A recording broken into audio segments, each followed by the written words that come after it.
जय हिंद दोस्तों पिछले 20-25 सालों में जितनी भी प्रतियोगी परीक्षाएं हुई हैं, इन प्रतियोगी परीक्षाओं में जीके जीएस के जितने भी क्वेश्चन पूछे गए हैं दोस्तों, इन पूछे गए क्वेश्चन में से आज के इस वीडियो में हम टॉप 1000 क्वेश्चन को डिस्कस करेंगे। और दोस्तों सभी क्वेश्चन को बिल्कुल डिटेल में विथ एक्स्ट्रा फैक्ट के साथ में डिस्कस करेंगे। दोस्तों क्वेश्चन को कलेक्ट करके इन पर वीडियो बनाना बहुत ही बड़ी मेहनत का काम है। तो आपको क्या करना है, आप हमें मोटिवेट करने के लिए मेरी मेहनत की कदर करके वीडियो को लाइक करें और आपके व्हाट्सएप पर स्टडी से रिलेटेड जितने भी ग्रुप हों सभी ग्रुपों में इस वीडियो को शेयर करें। तो चलिए दोस्तों बिना किसी देरी के शुरुआत कर लेते हैं नंबर फर्स्ट क्वेश्चन से। और पहला हमारा क्वेश्चन है, नोबेल पुरस्कार का आयोजन कहां पर किया जाता है। दोस्तों जो नोबेल पुरस्कार है इसका आयोजन किया जाता है स्वीडन देश की राजधानी स्टॉकहोम में, ठीक है। लेकिन आपको याद रखना है कि स्टॉकहोम में 5 क्षेत्रों में नोबेल पुरस्कार दिए जाते हैं, ठीक है। लेकिन जो शांति का नोबेल पुरस्कार है ये कहां पर दिया जाता है, तो ये नॉर्वे देश की राजधानी ओस्लो में दिया जाता है। अब हम बात कर लेते हैं नोबेल पुरस्कार की। तो इसकी स्थापना कब की गई थी, 1901 में। जो नोबेल पुरस्कार है ये 6 क्षेत्रों में दिया जाता है, साहित्य में, भौतिकी में, रसायन में, चिकित्सा में और शांति में, ठीक है। इसके अलावा ये अर्थशास्त्र में भी दिया जाता है। और अर्थशास्त्र में ये कब से दिया जाने लगा, ये सीधा क्वेश्चन पूछा जाता है। तो अर्थशास्त्र में जो नोबेल पुरस्कार है ये कब से दिया जाने लगा, तो 1968 से दिया जाने लगा। नंबर सेकंड क्वेश्चन है, फोर्ट विलियम कोलकाता के किस स्थान पर बनाया गया। तो देखिए दोस्तों जो फोर्ट विलियम है ये कहां पर है, ये कोलकाता में है, ठीक है। लेकिन कोलकाता के किस स्थान पर है, तो गोविंदपुरा गांव में है। हम जान लेते हैं फोर्ट विलियम के बारे में। तो फोर्ट विलियम कोलकाता में हुगली नदी के पूर्वी किनारे पर बना एक किला है, ठीक है। और इसे ब्रिटिश राज के दौरान बनवाया गया था और इसे इंग्लैंड के राजा विलियम तृतीय के नाम पर बनवाया गया था, ठीक है। नेक्स्ट क्वेश्चन है, आर्थिक रूप से कमजोर वर्गों के लिए 10% आरक्षण लागू करने वाला भारत का पहला राज्य कौन सा बना। दोस्तों आर्थिक रूप से कमजोर वर्गों के लिए यानी कि ईडब्ल्यूएस के लिए और 10% आरक्षण लागू करने वाला देश का पहला राज्य बना गुजरात, ठीक है। और दोस्तों जो ईडब्ल्यूएस का प्रावधान है ये कौन सा संविधान संशोधन करके लागू किया गया, दोस्तों आर्थिक रूप से कमजोर वर्गों यानी कि ईडब्ल्यूएस के लिए 10% आरक्षण का जो प्रावधान है ये 103वां संविधान संशोधन करके लागू किया गया, ठीक है। और ये संविधान संशोधन जो है ये 2019 में किया गया। नेक्स्ट वन की हम बात करेंगे तो 1911 के पहले भारत की राजधानी क्या थी। तो देखिए दोस्तों ब्रिटिश राज के दौरान 1911 तक कलकत्ता जो है ये भारत की राजधानी थी, ठीक है। फिर दिल्ली को राजधानी बनाने की घोषणा जो है ये जॉर्ज प्रथम ने 11 दिसंबर 1911 को करी थी, ठीक है। तो ये दोनों फैक्ट आपको याद रखना है। नेक्स्ट हमारा क्वेश्चन है, प्रथम महिला लोकसभा स्पीकर कौन थी। दोस्तों प्रथम महिला और लोकसभा अध्यक्ष जो हैं ये थी मीरा कुमार, ठीक है। इनका कार्यकाल 2009 से 2014 तक रहा। यदि आपसे पूछा जाए कि प्रथम लोकसभा अध्यक्ष कौन थे तो आप कहेंगे जीबी मावलंकर, यानी कि गणेश वासुदेव मावलंकर जो हैं ये लोकसभा के पहले अध्यक्ष थे। नेक्स्ट वन की हम बात करेंगे, भारत में सबसे युवा राष्ट्रपति कौन थे। दोस्तों भारत में सबसे युवा राष्ट्रपति जो हैं ये नीलम संजीव रेड्डी थे, ठीक है। और दोस्तों नीलम संजीव रेड्डी जो हैं ये अभी तक एकमात्र निर्विरोध चुने जाने वाले राष्ट्रपति हैं, ठीक है। ये क्वेश्चन भी पूछा जाता है। तो नीलम संजीव रेड्डी जो हैं ये लोकसभा के अध्यक्ष भी रह चुके हैं। ये लोकसभा के 4थे नंबर के अध्यक्ष थे और ये बाद में भारत के 6वें नंबर के राष्ट्रपति बने, ठीक है। तो ये सबसे युवा राष्ट्रपति बने भारत के और एकमात्र निर्विरोध राष्ट्रपति बने हैं अभी तक। याद रखना 2-3 बातें यहाँ से पूछी जाती हैं। नेक्स्ट क्वेश्चन है, कोशिका की खोज किसके द्वारा की गई थी।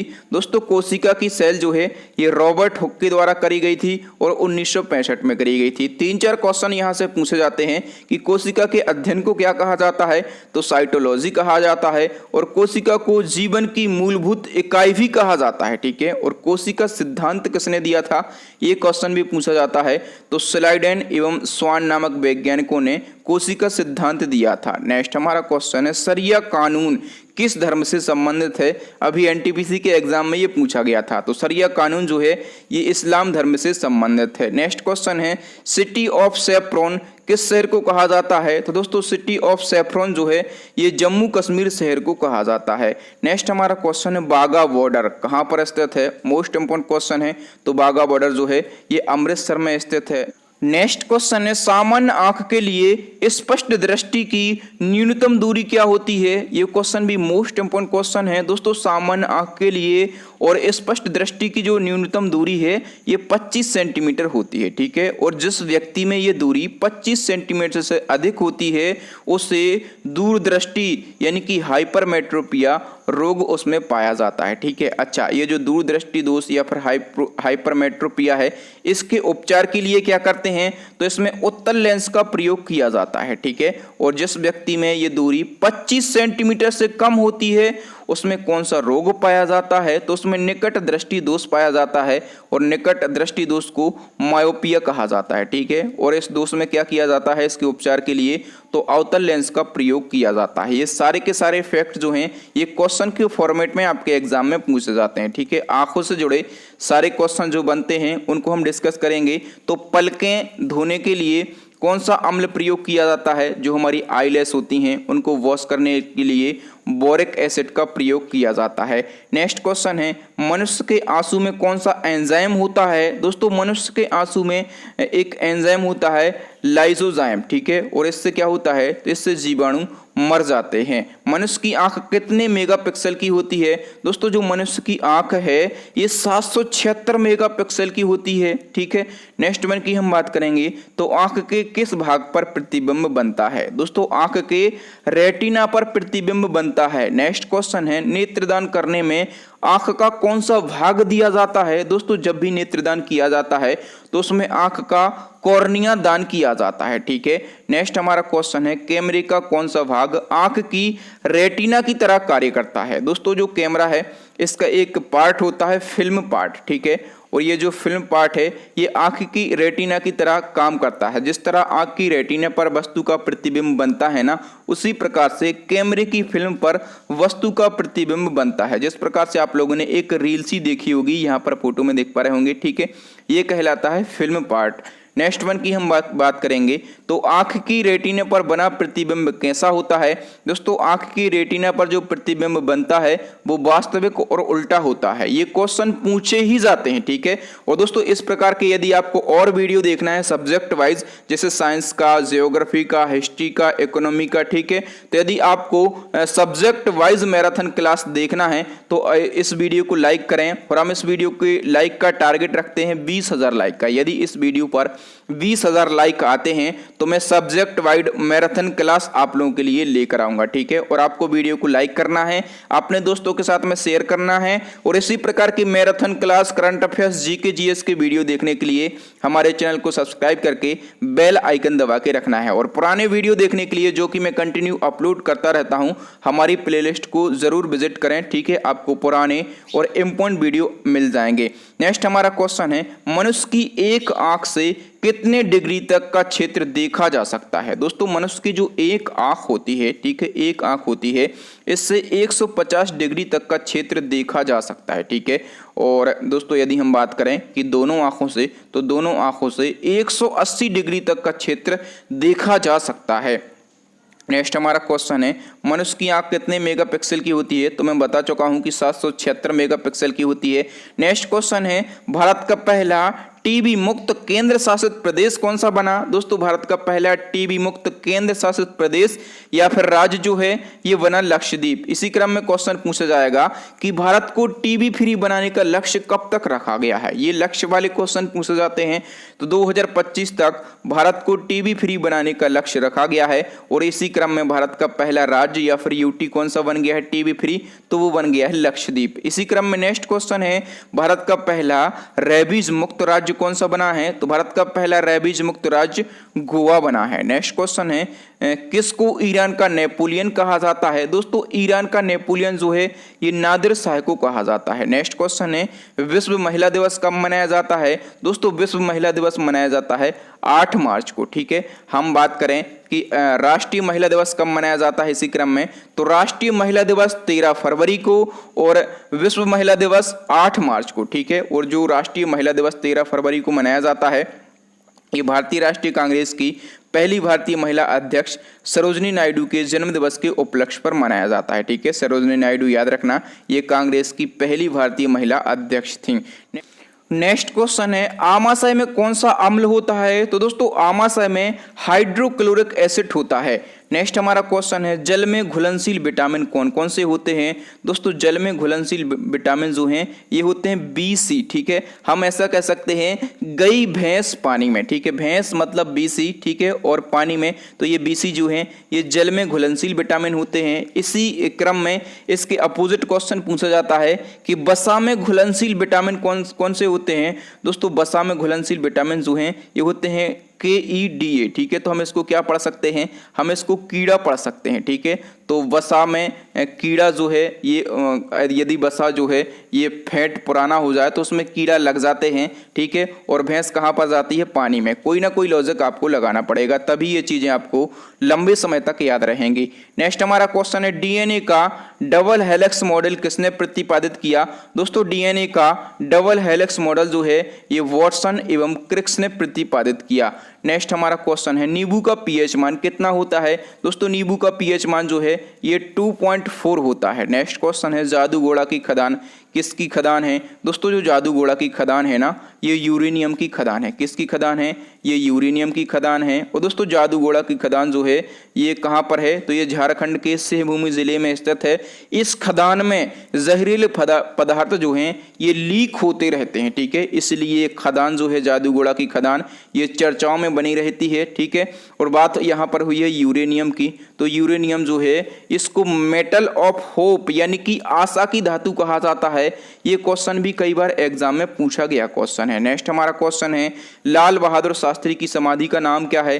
दोस्तों लाल बहादुर शास्त्री की समाधि जो है ये नई दिल्ली में स्थित है और इसका नाम क्या है? विजय घाट। नेक्स्ट क्वेश्चन है पर्यावरण संरक्षण अधिनियम किस वर्ष पारित हुआ? दोस्तों पर्यावरण संरक्षण अधिनियम जो है ये 1986 में पारित हुआ। नेक्स्ट क्वेश्चन है यूरिया का फार्मूला क्या है? तो CH4N2O जो है ये यूरिया का फार्मूला है। नेक्स्ट हमारा क्वेश्चन है URL का फुल फॉर्म क्या होता है? कंप्यूटर के क्वेश्चन है। देखिए दोस्तों सभी सब्जेक्ट के क्वेश्चन आपको यहाँ पर देखने के लिए मिलेंगे। तो URL का फुल फॉर्म जो है ये यूनिफॉर्म रिसोर्स लोकेटर होता है, ठीक है। कंप्यूटर का दिमाग यानी कि ब्रेन ऑफ कंप्यूटर किसको कहा जाता है? तो ये CPU को कहा जाता है, ठीक है। और कंप्यूटर का नर्व सेंटर या फिर नियंत्रण इकाई या फिर नाड़ी तंत्र कितने निकनेम हैं? एक तो नर्व सेंटर, दूसरा नियंत्रण इकाई और तीसरा नाड़ी तंत्र किसको कहा जाता है? CU को कहा जाता है, ठीक है। देखिए दोस्तों CPU अलग चीज है, कंट्रोल प्रोसेसिंग यूनिट इसका फुल फॉर्म होता है। CU अलग चीज है, इसका फुल फॉर्म होता है कंट्रोल यूनिट, ठीक है। और ये CPU का ही एक मुख्य घटक है और इसे नर्व सेंटर, नियंत्रण इकाई या फिर नाड़ी तंत्र कहा जाता है। ये जो डिवाइस है ये क्या करता है? तो देखिए दोस्तों ये सभी हार्डवेयर को कंट्रोल करता है।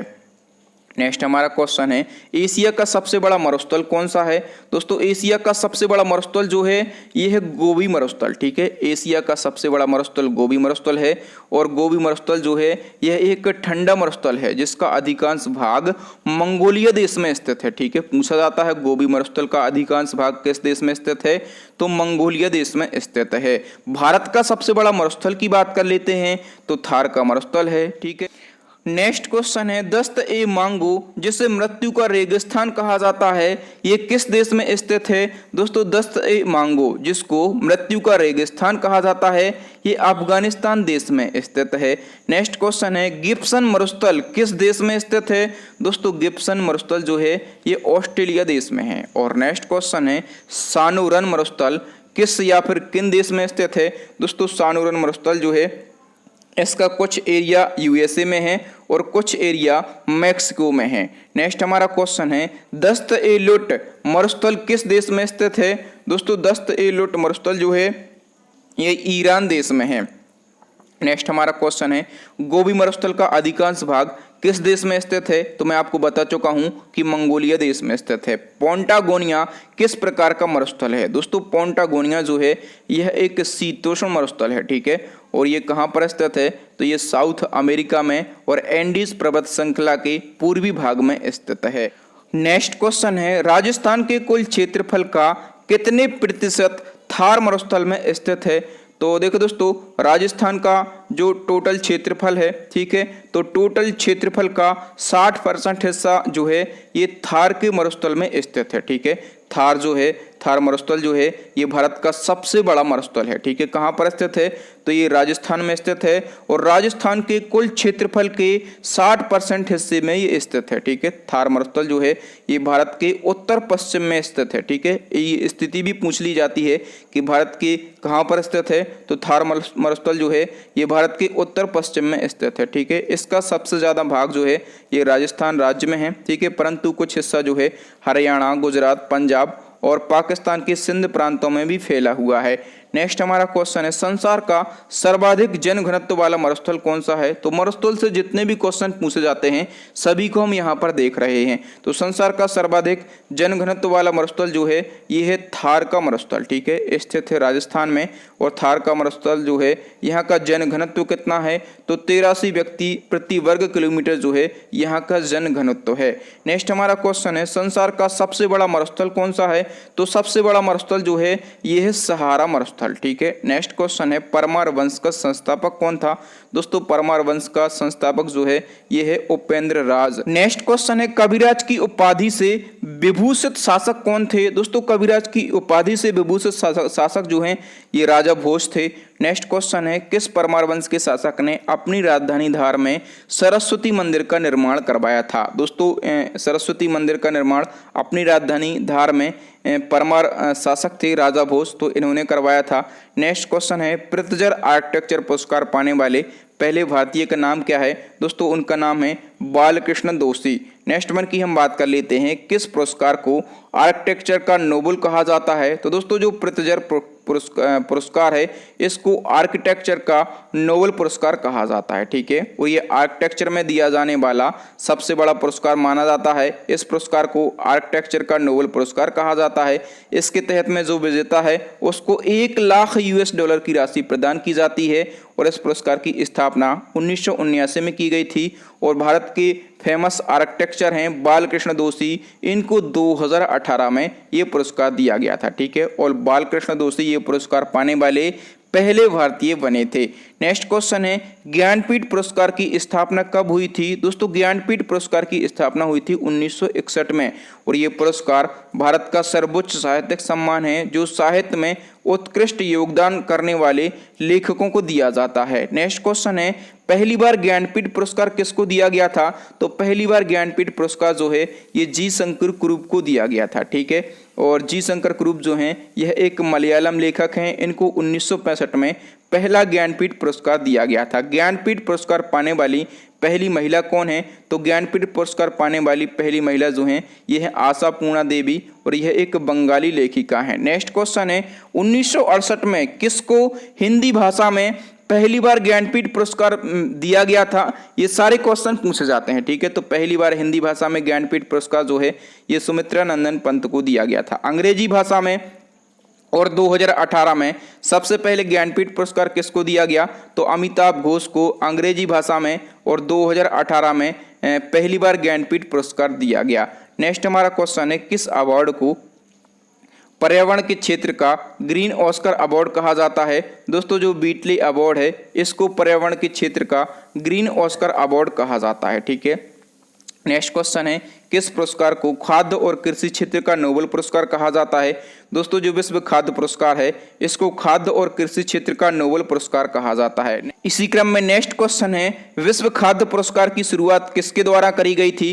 तो देखिए दोस्तों सारे के सारे क्वेश्चन का मैंने रिलेशन बनाया है ताकि आप इनको आसानी से याद कर सकें, इनके नोट्स बना सकें। ठीक है, तो विश्व खाद्य पुरस्कार की शुरुआत जो है ये डॉक्टर नॉर्मन बोरलॉग के द्वारा करी गई थी और कब करी गई थी? 1986 में। ठीक है, आपको याद रखना है कि जो डॉक्टर नॉर्मन बोरलॉग हैं इनको विश्व में हरित क्रांति का जनक कहा जाता है। इसी क्रम में क्वेश्चन आपसे पूछा जाएगा कि पहली बार विश्व खाद्य पुरस्कार वर्ष 1987 में किसको प्रदान किया गया? दोस्तों पहली बार विश्व खाद्य पुरस्कार जो है ये डॉक्टर MS स्वामीनाथन को दिया गया और कब दिया गया? तो ये 1987 में दिया गया। ठीक है, और MS स्वामीनाथन सभी लोग जानते होंगे ये भारत में हरित क्रांति के जनक कहे जाते हैं। ठीक है, इनको ये और दोस्तों ये जो विश्व खाद्य पुरस्कार है ये उन व्यक्तियों को प्रदान किया जाता है जिन्होंने भुखमरी को कम करने एवं वैश्विक खाद्य को बढ़ाने में महत्वपूर्ण योगदान दिया हो। नेक्स्ट क्वेश्चन है, खैबरा दर्रा कहाँ पर स्थित है? तो अफगानिस्तान और पाकिस्तान के बीच में स्थित है खैबरा दर्रा। नेक्स्ट क्वेश्चन है बारालाचा दर्रा किस राज्य में स्थित है? दोस्तों बारालाचा दर्रा जो है ये हिमाचल प्रदेश में स्थित है। नेक्स्ट क्वेश्चन है लोक नियोजन के विषय में अवसर की समता किस अनुच्छेद में वर्णित है? दोस्तों लोक नियोजन यानी कि जैसे सरकारी नौकरी है, ठीक है, कहा गया है कि इनमें अवसर की समानता दी जाएगी, ठीक है, समता होगी, तो इसका वर्णन जो है ये अनुच्छेद 16 में किया गया है। नेक्स्ट क्वेश्चन है आलू अनुसंधान केंद्र कहाँ पर स्थित है? तो हिमाचल प्रदेश के शिमला में स्थित है आलू अनुसंधान केंद्र। नेक्स्ट क्वेश्चन है पचमढ़ी बायोस्फीयर रिजर्व कहाँ पर स्थित है? दोस्तों मध्य प्रदेश के सतपुड़ा रेंज में स्थित है पचमढ़ी बायोस्फीयर रिजर्व, और इसे यूनेस्को द्वारा 2009 में बायोस्फीयर रिजर्व घोषित किया गया था। नेक्स्ट क्वेश्चन है कालारीपट्टू मार्शल आर्ट किस राज्य से संबंधित है? दोस्तों कालारीपट्टू मार्शल आर्ट आप लोग फोटो में देख पा रहे होंगे, ठीक है, तो ये संबंधित है केरला राज्य से। नेक्स्ट क्वेश्चन है किस अनुच्छेद के तहत राज्यों में राज्यपाल को क्षमादान संबंधी शक्तियां प्रदान की गई हैं? दोस्तों जिस प्रकार से केंद्र में राष्ट्रपति को क्षमादान संबंधी शक्तियां होती हैं, ठीक है, उसी प्रकार से राज्यों में राज्यपाल को भी क्षमादान संबंधी शक्तियां प्राप्त होती हैं, ठीक है। तो जिस प्रकार से राष्ट्रपति को अनुच्छेद 72 के तहत क्षमादान संबंधी शक्तियां प्राप्त होती हैं, उसी प्रकार से राज्यों में राज्यपाल को अनुच्छेद 161 के तहत में क्षमादान संबंधी शक्तियां प्राप्त होती हैं। नेक्स्ट हमारा क्वेश्चन है सेंट्रल पॉल्यूशन कंट्रोल बोर्ड की स्थापना कब की गई थी? दोस्तों सेंट्रल पॉल्यूशन कंट्रोल बोर्ड की स्थापना जो है ये 1974 में की गई थी, और इसका हेडक्वार्टर जो है ये न्यू दिल्ली के अंदर स्थित है। नेक्स्ट क्वेश्चन है भारतीय राष्ट्रीय कांग्रेस के किस अधिवेशन की अध्यक्षता गांधी जी ने की थी? दोस्तों कांग्रेस का एक अधिवेशन है बेलग्राम अधिवेशन, जो कि 1924 को हुआ था, और इसकी अध्यक्षता किसके द्वारा करी गई थी? तो महात्मा गांधी जी के द्वारा इसकी अध्यक्षता करी गई थी, और ये कांग्रेस का 39वां अधिवेशन था, ठीक है। और गांधी जी केवल एक ही बार कांग्रेस के अध्यक्ष रहे, ठीक है। और बेलग्राद जो है ये कर्नाटक का शहर है, याद रखना। नेक्स्ट हमारा क्वेश्चन है दोस्तों राजतरंगिणी के लेखक कौन है? दोस्तों राजतरंगिणी के लेखक जो हैं ये हैं कल्याण, और राजतरंगिणी में कश्मीर के इतिहास का वर्णन किया गया है। नेक्स्ट क्वेश्चन है मुखर्ती राष्ट्रीय उद्यान कहाँ पर स्थित है? दोस्तों मुखर्ती राष्ट्रीय उद्यान जो है ये केरला राज्य में स्थित है। नेक्स्ट क्वेश्चन है कोयना बांध कहाँ पर स्थित है? दोस्तों कोयना बांध जो है ये महाराष्ट्र में स्थित है, और इसका निर्माण 1863 में हुआ था। और दोस्तों ये जो बांध है ये किस नदी पर बना हुआ है? दोस्तों नदी का नाम भी है कोयना नदी, ठीक है, और ये महाराष्ट्र के सांगली जिले में स्थित है, ठीक है, और ये महाराष्ट्र का सबसे बड़ा बांध है, ठीक है, याद रखना, यहाँ से क्वेश्चन पूछा जाता है। नेक्स्ट हमारा क्वेश्चन है युद्ध में साहस और पराक्रम के प्रदर्शन के लिए दिया जाने वाला भारत का सर्वोच्च सैन्य पुरस्कार कौन सा है? दोस्तों वो है परमवीर चक्र। नेक्स्ट क्वेश्चन है ऋतुएं किन कारणों से होती हैं? दोस्तों सूर्य के चारों ओर पृथ्वी की परिक्रमण के कारण ऋतुएं होती हैं। नेक्स्ट हमारा क्वेश्चन दोस्तों अल्लाह रखा किस वाद्य यंत्र से के लिए मशहूर थे? दोस्तों अल्लाह रखा जो हैं ये तबला के लिए मशहूर थे। नेक्स्ट हमारा क्वेश्चन है डीसीएम ट्रॉफी का संबंध किस खेल से है? दोस्तों डीसीएम ट्रॉफी का संबंध जो है ये फुटबॉल से। नेक्स्ट क्वेश्चन किस गुफा में त्रिमूर्ति ब्रह्मा विष्णु महेश के मुखमंडल की मूर्तियां हैं? दोस्तों एलिफेंटा में त्रिमूर्ति यानी कि ब्रह्मा विष्णु एवं महेश के मुखमंडल की मूर्तियां हैं। नेक्स्ट क्वेश्चन है प्रसिद्ध शिलोत्कीर्ण पत्थर को काटकर बनाया गया कैलाश मंदिर कहाँ पर स्थित है? दोस्तों कैलाश मंदिर जो है ये कहाँ पर स्थित है? एलोरा में, ठीक है। नेक्स्ट क्वेश्चन है चंडीगढ़ का रॉक गार्डन, ठीक है, जो कि एक शैल उद्यान है, ये किसने बनवाया था? दोस्तों ये नेक चंद्र के द्वारा बनवाया गया था। नेक्स्ट क्वेश्चन है आरबीआई की लेखा अवधि क्या होती है? यहाँ से एक क्वेश्चन पूछा जाता है, 4-5 इंपॉर्टेंट क्वेश्चन को डिस्कस करेंगे। तो आरबीआई की जो लेखा अवधि है ये 1 जुलाई से 30 जून होती है, ठीक है। इसी क्रम में भारत के जो वित्तीय वर्ष की अवधि है ये 1 अप्रैल से 31 मार्च के बीच में होती है, ठीक है। इसी क्रम में हम बात करेंगे भारत का पहला एकमात्र राज्य कौन सा है जिसने अपना वित्तीय वर्ष 1 जनवरी से लगाकर 31 दिसंबर कर लिया? दोस्तों भारत का ऐसा पहला राज्य और अभी तक का एकमात्र राज्य है जिसने अपना वित्तीय वर्ष जो है ये 1 जनवरी से 31 दिसंबर कर लिया है, मध्य प्रदेश। और मध्य प्रदेश ने ऐसा कब किया? 2016 में, ठीक है। ये 3-4 बातें याद रखेंगे। नेक्स्ट क्वेश्चन है राष्ट्रीय किसान आयोग का गठन कब किया गया? तो राष्ट्रीय किसान आयोग का गठन जनवरी 2004 में किया गया। राष्ट्रीय किसान आयोग के पहले अध्यक्ष कौन बनाए गए थे? तो राष्ट्रीय किसान आयोग के पहले अध्यक्ष बनाए गए थे सोमपाल। नेक्स्ट क्वेश्चन है, पृथ्वी का औसतन वायुदाब कितना होता है? दोस्तों पृथ्वी का औसतन वायुदाब जो है ये 1013.25 मिलीबार होता है। नेक्स्ट क्वेश्चन है, पृथ्वी तल पर प्रति इकाई क्षेत्र पर वायु के पड़ने वाले भार को क्या कहते हैं? तो दोस्तों इसको क्या कहा जाता है? इसको एयर प्रेशर यानी कि वायुदाब कहा जाता है। नेक्स्ट हमारा क्वेश्चन है, 1857 की क्रांति के समय ब्रिटेन के प्रधानमंत्री कौन थे? जब 1857 की क्रांति हुई थी उस समय ब्रिटेन के प्रधानमंत्री जो हैं ये लॉर्ड पॉम्पटन थे। नेक्स्ट क्वेश्चन है, 1857 के विद्रोह के समय भारत का गवर्नर जनरल कौन था? तो वो थे लॉर्ड कैनिंग। नेक्स्ट हमारा क्वेश्चन है दोस्तों, 1857 के विद्रोह के समय मुगल सम्राट कौन था? दोस्तों वो थे बहादुर शाह द्वितीय। नेक्स्ट क्वेश्चन है, 1857 की क्रांति को दबाने के लिए किस सेनापति की नियुक्ति करी गई थी? ब्रिटिश सरकार के द्वारा दोस्तों कैंपबेल की नियुक्ति करी गई थी कि आपको क्या करना है, आपको 1857 की क्रांति को दबाना है। नेक्स्ट हमारा क्वेश्चन है, 1857 की क्रांति का प्रतीक क्या था? दोस्तों कमल और रोटी जो है ये 1857 की क्रांति का प्रतीक था। नेक्स्ट हमारा क्वेश्चन है, 1857 की क्रांति कहाँ से आरंभ हुई थी? तो उत्तर प्रदेश के मेरठ से आरंभ हुई थी 1857 की क्रांति। नेक्स्ट हमारा क्वेश्चन है, 1857 की क्रांति का तात्कालीन कारण क्या था? दोस्तों 1857 की क्रांति के कई कारण थे, ठीक है, लेकिन तात्कालीन कारण की बात करें तो चर्बीदार कारतूस का प्रयोग जो है ये तात्कालीन कारण था। नेक्स्ट क्वेश्चन है, पहला भारतीय सिपाही कौन था जिसने चर्बीदार कारतूस के प्रयोग करने से मना कर दिया? दोस्तों कौन थे पहले सिपाही? तो वो थे मंगल पांडे, जिन्होंने चर्बीदार कारतूस के प्रयोग करने से मना कर दिया था। नेक्स्ट क्वेश्चन है, 1857 की क्रांति में दिल्ली का नेतृत्व किसने किया? तो दिल्ली का नेतृत्व जो है ये बहादुर शाह जफर या फिर इनको बहादुर शाह द्वितीय भी कहा जाता है, इन्होंने दिल्ली का नेतृत्व किया था। नेक्स्ट क्वेश्चन है, 1857 की क्रांति के नेता तात्या टोपे का मूल नाम क्या था?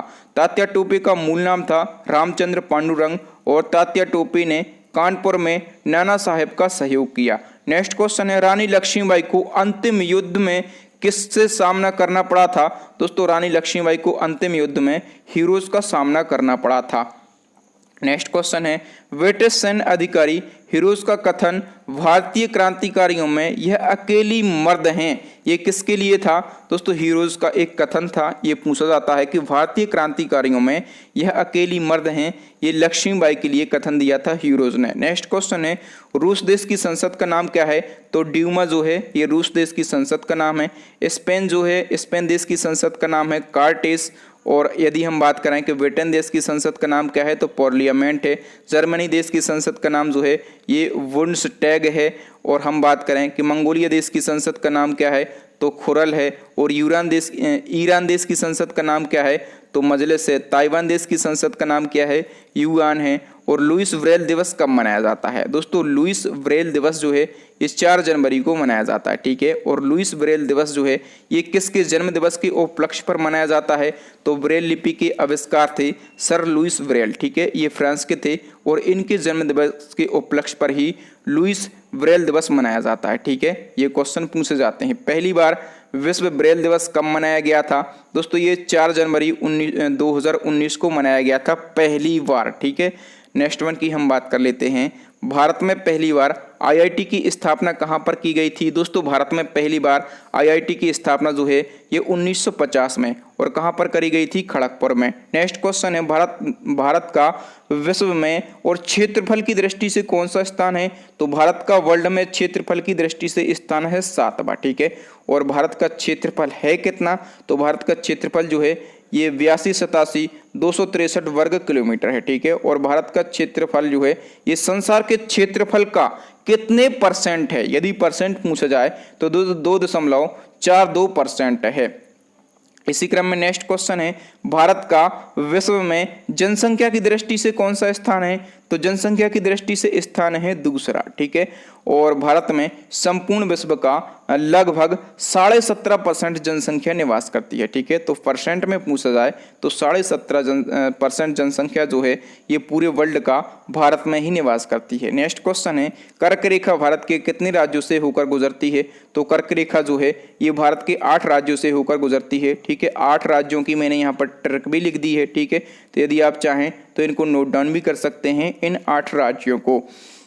नेक्स्ट हमारा क्वेश्चन है, कर्क रेखा विश्व के लगभग कितने देशों से होकर गुजरती है? तो यदि देशों की बात करें तो कर्क रेखा विश्व के 18 देशों से होकर गुजरती है। और भारत के कितने राज्यों से होकर गुजरती है? तो 8 राज्यों से। नेक्स्ट हमारा क्वेश्चन है, कौन सा अक्षांश भारत को लगभग 2 बराबर भागों में विभाजित करता है? दोस्तों 23.5 डिग्री उत्तरी अक्षांश जो है ये भारत को लगभग 2 बराबर भागों में विभाजित करता है। ठीक है, 23.5 डिग्री उत्तरी अक्षांश जो है ये भारत को लगभग 2 बराबर भागों में विभाजित करता है। और इस अक्षांश को ही क्या कहा जाता है? तो इसको ही कर्क रेखा कहा जाता है, याद रखना। नेक्स्ट हमारा क्वेश्चन है, भूमध्य रेखा, कर्क रेखा एवं मकर रेखा तीनों किस महाद्वीप से होकर गुजरती हैं? तो एकमात्र महाद्वीप है अफ्रीका महाद्वीप, जिसमें से भूमध्य रेखा, कर्क रेखा और मकर रेखा तीनों गुजरती हैं। नेक्स्ट हमारा क्वेश्चन है, कर्क रेखा पर सूर्य लंबवत कब चमकता है? दोस्तों दोपहर को कर्क रेखा पर सूर्य लंबवत चमकता है। नेक्स्ट क्वेश्चन है, कर्क रेखा को 2 बार काटने वाली नदी कौन सी है? दोस्तों कर्क रेखा को 2 बार काटने वाली नदी जो है ये है माही नदी। ठीक है, माही नदी एकमात्र नदी है जो कर्क रेखा को 2 बार काटती है। नेक्स्ट क्वेश्चन है, लैंड ऑफ थंडरबोल्ट किस देश को कहा जाता है? दोस्तों लैंड ऑफ थंडरबोल्ट जो है ये भूटान देश को कहा जाता है। नेक्स्ट क्वेश्चन है, भारत और पाकिस्तान के मध्य अंतर्राष्ट्रीय सीमा का निर्धारण किस रेखा के द्वारा किया जाता है? दोस्तों अपने देश और पाकिस्तान के बीच में रेड क्लिफ रेखा के द्वारा अंतर्राष्ट्रीय सीमा का निर्धारण किया जाता है। रेड क्लिफ रेखा का निर्धारण कब किया गया था? तो 1947 में। इस रेखा का निर्धारण 1947 में भारत पाकिस्तान सीमा आयोग के अध्यक्ष साइरिल रेडक्लिफ के द्वारा किया गया था। ठीक है, और इन्हीं के नाम पर इस रेखा का नाम रखा गया रेडक्लिफ रेखा। नेक्स्ट हमारा क्वेश्चन दोस्तों, भारत और चाइना के मध्य में अंतर्राष्ट्रीय सीमा का निर्धारण किस रेखा के द्वारा किया जाता है? तो भारत और चाइना के बीच में किस रेखा के द्वारा किया जाता है? मैक-मोहन रेखा के द्वारा। ठीक है, और मैक-मोहन रेखा का निर्धारण किसके द्वारा किया गया था? तो हेनरी मैक-मोहन के द्वारा इस रेखा का निर्धारण किया गया था। नेक्स्ट क्वेश्चन है, वर्तमान पाकिस्तान और अफगानिस्तान के मध्य में सीमा का निर्धारण कौन सी रेखा करती है? तो वर्तमान पाकिस्तान और अफगानिस्तान के बीच में डूरंड रेखा करती है। ठीक है, डूरंड रेखा का निर्धारण कब किया गया? तो 1886 में डूरंड रेखा का निर्धारण किया गया। और इस रेखा का निर्धारण जो है ये 1886 में और मार्टिमर डूरंड के द्वारा किया गया। देखिए दोस्तों, मेरी कोशिश क्या है कि एक फैक्ट से जुड़े हुए यदि आपको सारे फैक्ट एक ही जगह पर मिल जाएंगे तो आपको पढ़ने में, याद करने में और नोट्स बनाने में आसानी होगी। मेरे पढ़ाने का तरीका आपको कैसा लग रहा है? यदि अच्छा लग रहा हो ना तो प्लीज़ वीडियो के लिए लाइक कर दें, मेरी मेहनत के लिए लाइक कर दें। ठीक है, नेक्स्ट क्वेश्चन है, किस जलडमरू मध्य के द्वारा भारत श्रीलंका से अलग होता है? दोस्तों भारत श्रीलंका से अलग होता है पाक जलडमरू मध्य के द्वारा। नेक्स्ट हमारा क्वेश्चन है, बेरिंग जलडमरू मध्य निम्न में से किसको अलग करता है? दोस्तों जो बेरिंग जलडमरू मध्य है ये उत्तरी अमेरिका और एशिया को अलग करता है। नेक्स्ट क्वेश्चन है, जिब्राल्टर जलडमरू मध्य किन 2 सागरों को जोड़ता है? तो जिब्राल्टर जलडमरू मध्य जो है ये अटलांटिक सागर और भूमध्य सागर को जोड़ता है। नेक्स्ट हमारा क्वेश्चन है, देश के पहले आपदा प्रबंधन प्रशिक्षण संस्थान की स्थापना कहाँ करी गई थी? दोस्तों देश के पहले आपदा प्रबंधन प्रशिक्षण संस्थान की जो स्थापना है ये महाराष्ट्र के लातूर में करी गई थी। नेक्स्ट क्वेश्चन है, भारत का सर्वाधिक बाढ़ग्रस्त राज्य कौन सा है? दोस्तों बाढ़ से सबसे ज्यादा ग्रस्त राज्य कौन सा है भारत का? तो वो है बिहार। ठीक है, कोसी जैसी नदी है। ठीक है, तो क्वेश्चन में पूछा गया है कि बिहार का शोक किसको कहा जाता है? तो कोसी नदी को कहा जाता है, क्योंकि इस नदी के द्वारा लगातार बाढ़ें लाई जाती हैं। नेक्स्ट हमारा क्वेश्चन है, सूखा से सर्वाधिक प्रभावित क्षेत्र कौन सा है? दोस्तों सूखा से सबसे ज्यादा प्रभावित क्षेत्र जो है ये है मध्य पूर्वी भारत। नेक्स्ट हमारा क्वेश्चन है, केरल के पलक्कड़ को तमिलनाडु के कोयम्बटूर से जोड़ने वाले दर्रे का नाम क्या है? दोस्तों केरल के पलक्कड़ को और तमिलनाडु के कोयम्बटूर से जोड़ने वाले दर्रे का नाम है पालघाट दर्रा। और ये जो पालघाट दर्रा है ये केरल राज्य में स्थित है। नेक्स्ट हमारा क्वेश्चन है, चीन से कश्मीर को जोड़ने वाले प्रमुख दर्रे का नाम क्या है? दोस्तों चीन से कश्मीर को जोड़ने वाले दर्रे का नाम है काराकोरम दर्रा। ये कहाँ पर स्थित है? तो ये जम्मू कश्मीर में स्थित है। नेक्स्ट क्वेश्चन है, चिल्का झील कहाँ पर स्थित है? ये उड़ीसा में स्थित है। और पेरियार झील जो है ये केरला में स्थित है। ठीक है, और लोकटक झील कहाँ पर स्थित है? तो ये जो है ये मणिपुर में स्थित है। ठीक है दोस्तों, लोकटक झील से याद रखना कि इस झील को रहस्यमयी झील कहा जाता है। ठीक है, रहस्यमयी झील किसको कहा जाता है? लोकटक झील को। और कंकालों की झील किसको कहा जाता है? तो तो लोकटक झील को, ठीक है। ये कहाँ पर स्थित है? मणिपुर में स्थित है। सात ताल एवं भीमताल झील किस राज्य में स्थित हैं? तो सात ताल और भीमताल उत्तराखंड में स्थित हैं। नेक्स्ट क्वेश्चन है फतेहपुर सागर झील कहाँ पर स्थित है? तो फतेहपुर सागर झील जो है ये राजस्थान में स्थित है। नेक्स्ट क्वेश्चन है दक्षिण पश्चिम मानसून का प्रवेश भारत के किस राज्य से होता है? दोस्तों दक्षिण पश्चिम मानसून जो आता है इसका प्रवेश भारत के सबसे पहले केरल राज्य में होता है। नेक्स्ट हमारा क्वेश्चन है भारत में सबसे पहले मानसूनी वर्षा किस राज्य में होती है? तो भारत में सबसे पहले मानसूनी वर्षा जो है ये केरला में होती है। नेक्स्ट क्वेश्चन है भारत के कुल वर्षा का लगभग कितने % मानसून दक्षिण पश्चिम मानसून से प्राप्त होता है? तो कुल वर्षा का जो दक्षिण पश्चिम मानसून से प्राप्त होने वाला मानसून है वो कितने प्रतिशत है? 91%। नेक्स्ट क्वेश्चन है भारत में सबसे ज़्यादा वर्षा वाला स्थान कौन सा है? तो वो है मेघालय का मासिंगराम। नेक्स्ट हमारा क्वेश्चन है दोस्तों भारत में सबसे कम वर्षा वाला स्थान कौन सा है? तो वो है लेह, ठीक है। नेक्स्ट क्वेश्चन है पशुपालन का प्रारंभ किस काल में हुआ था? दोस्तों पशुपालन का प्रारंभ जो है ये मध्य पाषाण काल में हुआ था। नेक्स्ट क्वेश्चन है मानव द्वारा पहली बार प्रयुक्त किया जाने वाला अनाज कौन सा था? तो वो था जौ। नेक्स्ट हमारा क्वेश्चन है दोस्तों भारत में मानव का सर्वप्रथम साक्ष्य कहाँ पर मिला? दोस्तों भारत में मानव का सर्वप्रथम साक्ष्य जो है ये मध्य प्रदेश में नर्मदा घाटी में मिला। नेक्स्ट क्वेश्चन है प्राचीनतम स्थायी जीवन के प्रमाण कहाँ से प्राप्त होते हैं? दोस्तों प्राचीनतम स्थायी जीवन के जो प्रमाण हैं ये मेहरगढ़ से प्राप्त होते हैं। नेक्स्ट हमारा क्वेश्चन है हड़प्पा सभ्यता की खोज किसने करी थी? दोस्तों हड़प्पा सभ्यता की खोज जो है ये दयाराम साहनी ने और 1921 में करी थी। नेक्स्ट क्वेश्चन है हड़प्पा सभ्यता किस आकार में फैली हुई थी? तो ये त्रिभुजाकार में फैली हुई थी। नेक्स्ट क्वेश्चन है हड़प्पा किस नदी के किनारे स्थित है? तो ये रावी नदी के किनारे स्थित है। नेक्स्ट क्वेश्चन है किस इतिहासकार ने हड़प्पा एवं मोहनजोदाड़ो को जुड़वा राजधानी माना है? दोस्तों स्टुअर्ट पिगट एक इतिहासकार हैं और इन्होंने हड़प्पा एवं मोहनजोदाड़ो को जुड़वा राजधानी माना है। नेक्स्ट क्वेश्चन है मोहनजोदाड़ो की खोज किसने करी थी? तो राखालदास बनर्जी ने और 1922 में इसकी खोज करी गई थी। नेक्स्ट क्वेश्चन है किसको मृतकों का टीला कहा जाता है? दोस्तों मृतकों का टीला जो है ये मोहनजोदाड़ो को कहा जाता है। नेक्स्ट क्वेश्चन भारत का पेरिस किस शहर को कहा जाता है? जयपुर शहर को। नेक्स्ट क्वेश्चन है मंदिरों का शहर किसको कहा जाता है? वाराणसी को। नेक्स्ट क्वेश्चन है पूर्व का स्कॉटलैंड एवं मेघों का घर किसको कहा जाता है? तो मेघालय को। भारत का स्विट्जरलैंड किसको कहा जाता है? तो कश्मीर को कहा जाता है। नेक्स्ट क्वेश्चन है पर्वतों की रानी किसको कहा जाता है? मसूरी को। और अरब सागर की रानी या फिर पूर्व का वेनिस, अरब सागर की रानी या फिर पूर्व का वेनिस किसको कहा जाता है? तो कोच्चि को कहा जाता है, ठीक है। नवाबों का शहर किसको कहा जाता है? लखनऊ को कहा जाता है, ठीक है। नेक्स्ट क्वेश्चन है भारत का पिट्सबर्ग एवं इस्पात नगरी किसको कहा जाता है? तो जमशेदपुर को।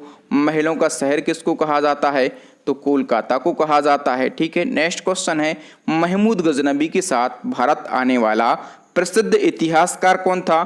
तो गजनबी के साथ में भारत आने वाला प्रसिद्ध इतिहासकार जो है ये अल बरूनी था, ठीक है। और ये 11वीं सदी में भारत आया था। नेक्स्ट क्वेश्चन है पुराणों का अध्ययन सबसे पहले किस मुसलमान ने किया था? दोस्तों पुराणों का अध्ययन करने वाला पहला मुसलमान कौन था? अल बरूनी था, ठीक है। ये क्वेश्चन इंपॉर्टेंट है। नेक्स्ट हमारा क्वेश्चन है टेबल टेनिस खेल का जन्मदाता देश कौन सा माना जाता है? दोस्तों इंग्लैंड देश को टेबल टेनिस खेल का जन्मदाता देश माना जाता है। नेक्स्ट क्वेश्चन है टेबल टेनिस खेल की शुरुआत कहाँ से मानी जाती है भारत में? तो भारत में टेबल टेनिस खेल की शुरुआत जो है ये कोलकाता से मानी जाती है। नेक्स्ट क्वेश्चन है बास्केटबॉल खेल का आविष्कार किसके द्वारा किया गया था? दोस्तों बास्केटबॉल खेल का आविष्कार जो है ये जेम्स स्मिथ के द्वारा किया गया था, ठीक है। 1891 में बास्केटबॉल खेल का आविष्कार अमेरिका के जेम्स स्मिथ के द्वारा किया गया था। नेक्स्ट क्वेश्चन है बास्केटबॉल खेल में प्रत्येक टीम में खिलाड़ी कितने खिलाड़ी होते हैं? दोस्तों बास्केटबॉल खेल में प्रत्येक टीम में 5-5 खिलाड़ी होते हैं। नेक्स्ट क्वेश्चन है भागवत धर्म का संस्थापक कौन था? दोस्तों भागवत धर्म का संस्थापक जो हैं ये वासुदेव कृष्ण थे। नेक्स्ट क्वेश्चन है वासुदेव कृष्ण किस कुल से संबंधित थे? दोस्तों ये जो हैं ये वृष्णी कुल से संबंधित थे। नेक्स्ट क्वेश्चन है वासुदेव कृष्ण का सर्वप्रथम उल्लेख किस उपनिषद में मिलता है? दोस्तों वासुदेव कृष्ण का सबसे पहला उल्लेख जो है ये छांदोग्य उपनिषद से मिलता है। नेक्स्ट क्वेश्चन है, यूनानी लेखकों ने वासुदेव कृष्ण को क्या कहा? दोस्तों यूनानी लेखकों ने वासुदेव कृष्ण को जो है ये हेराक्लीस कहा। नेक्स्ट हमारा क्वेश्चन दोस्तों, ऋग्वेद में शिव का नाम क्या था? दोस्तों ऋग्वेद में शिव का नाम रुद्र था। नेक्स्ट हमारा क्वेश्चन है, किस संहिता में भगवान रुद्र को समस्त लोकों का स्वामी कहा गया है? दोस्तों वाजसनेयी संहिता में भगवान रुद्र को समस्त लोकों का स्वामी कहा गया है। नेक्स्ट क्वेश्चन है, कालिदास ने अभिज्ञान शकुंतलम का आरंभ एवं अंत किस भगवान की स्तुति से किया है? दोस्तों कालिदास की एक रचना है अभिज्ञान शकुंतलम, ठीक है। इसका कालिदास ने आरंभ और अंत किसकी स्तुति से किया है? शिव की स्तुति से। नेक्स्ट क्वेश्चन है, शैव धर्म का प्राचीनतम संप्रदाय कौन सा है? दोस्तों शैव धर्म का प्राचीनतम संप्रदाय जो है यह है पाशुपत। नेक्स्ट क्वेश्चन है, पाशुपत संप्रदाय की स्थापना किसके द्वारा करी गई थी? तो ये लकुलिस के द्वारा करी गई थी।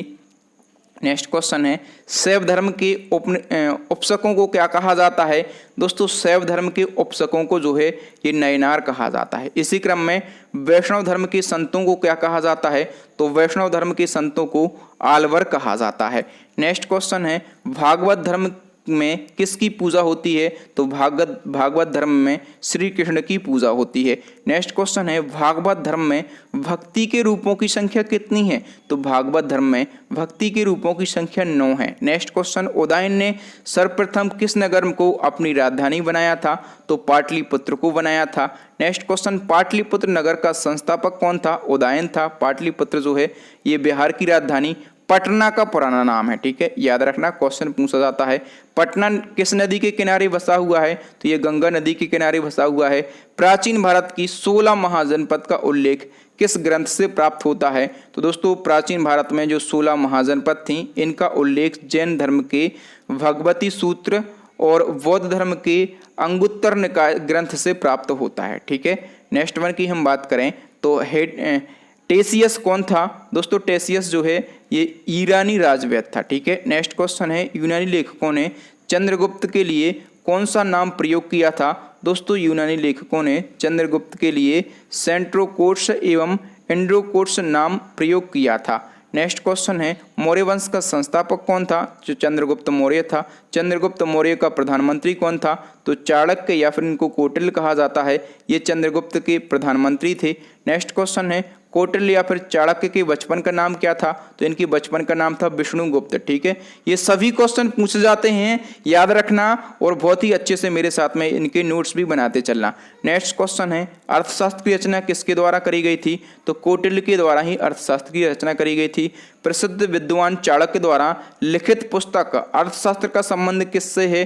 तो शासन के सिद्धांत एवं राजनीति से इसका संबंध है, ठीक है। घुमा फिरा कर क्वेश्चन पूछ लिए जाते हैं, तो अर्थशास्त्र का संबंध याद रखना किसी भी प्रकार के पैसे से नहीं है, ठीक है। इसका संबंध शासन के सिद्धांत एवं राजनीति से है। नेक्स्ट हमारा क्वेश्चन है, और देखो दोस्तों ये पुस्तक जो है ये 15 खंडों में लिखी गई है। इस पुस्तक में मौर्यकालीन इतिहास की जानकारी भी मिलती है। नेक्स्ट क्वेश्चन है, राज्य के सप्तांग सिद्धांत के जनक कौन थे? दोस्तों राज्य के सप्तांग सिद्धांत के जनक जो हैं ये कौटिल्य या फिर चाणक्य थे, ठीक है, और इन्होंने ही ये सिद्धांत दिया था। इसके अनुसार राज्य के 7 अंग हैं, ठीक है। 7 अंग कौन कौन से हैं? राजा, अमात्य, जनपद, दुर्ग, कोष, दंड एवं मित्र, ठीक है। क्वेश्चन यदि एग्जामिनर घुमा फिरा कर पूछे तो कहेगा कि कौटिल्य के राज्य के सप्तांग सिद्धांत के अनुसार इनमें से कौन सा अंग जो है ये राज्य का अंग नहीं है, ठीक है। तो आपको ये चीजें पता रहना जरूरी है। नेक्स्ट क्वेश्चन है, भारत का मैकियावेली किसको कहा जाता है? दोस्तों भारत का मैकियावेली जो है ये चाणक्य को कहा जाता है। मैंने चंद्रगुप्त मौर्य और चाणक्य से जुड़े हुए सारे इंपॉर्टेंट क्वेश्चन यहाँ पर बता दिए और एक ही क्रम में बता दिए ताकि आपको याद करने में आसानी हो। नेक्स्ट हमारा क्वेश्चन है, हरिभद्र जैन मुनियों के प्रसिद्ध आचार्य थे, वह किस मौर्य शासक के समकालीन थे? तो हरिभद्र जैन जो हैं ये मुनियों के प्रसिद्ध आचार्य थे और ये किसके समकालीन थे? तो चंद्रगुप्त मौर्य के, ठीक है। कल्पसूत्र के रचयिता कौन है? दोस्तों कल्पसूत्र के रचयिता जो हैं ये है भद्रबाहु। नेक्स्ट क्वेश्चन है, और देखो दोस्तों जो कल्पसूत्र है यह एक जैन ग्रंथ है और इसमें जैन धर्म के 24 तीर्थंकरों की बायोग्राफी यानी कि जीवनियों का संकलन किया गया है। नेक्स्ट क्वेश्चन है, चंद्रगुप्त मौर्य ने किस जैनी गुरु से जैन धर्म की दीक्षा ली थी? ये क्वेश्चन पूछा जाता है। तो चंद्रगुप्त मौर्य ने भद्रबाहु से जैन धर्म की दीक्षा ली थी। नेक्स्ट क्वेश्चन है, चंद्रगुप्त ने अपना अंतिम समय किस स्थान पर बिताया? तो इन्होंने अपना अंतिम समय कर्नाटक के श्रवणबेलगोला में बिताया। नेक्स्ट क्वेश्चन है, पाटलिपुत्र में स्थित चंद्रगुप्त मौर्य का महल मुख्यतः किसका बना है? दोस्तों पाटलिपुत्र में जो चंद्रगुप्त मौर्य का महल बना हुआ था, ठीक है, ये मुख्यतः लकड़ी का बना हुआ था। नेक्स्ट क्वेश्चन है, चंद्रगुप्त मौर्य के महल के अवशेष कहाँ से मिले हैं? तो दोस्तों चंद्रगुप्त मौर्य के महल के अवशेष जो कि लकड़ी से बना था, ठीक है, ये कुम्भलहार पटना से मिले हैं। नेक्स्ट क्वेश्चन है, चंद्रगुप्त मौर्य के दरबार में कौन यूनानी राजदूत के रूप में भारत आया था?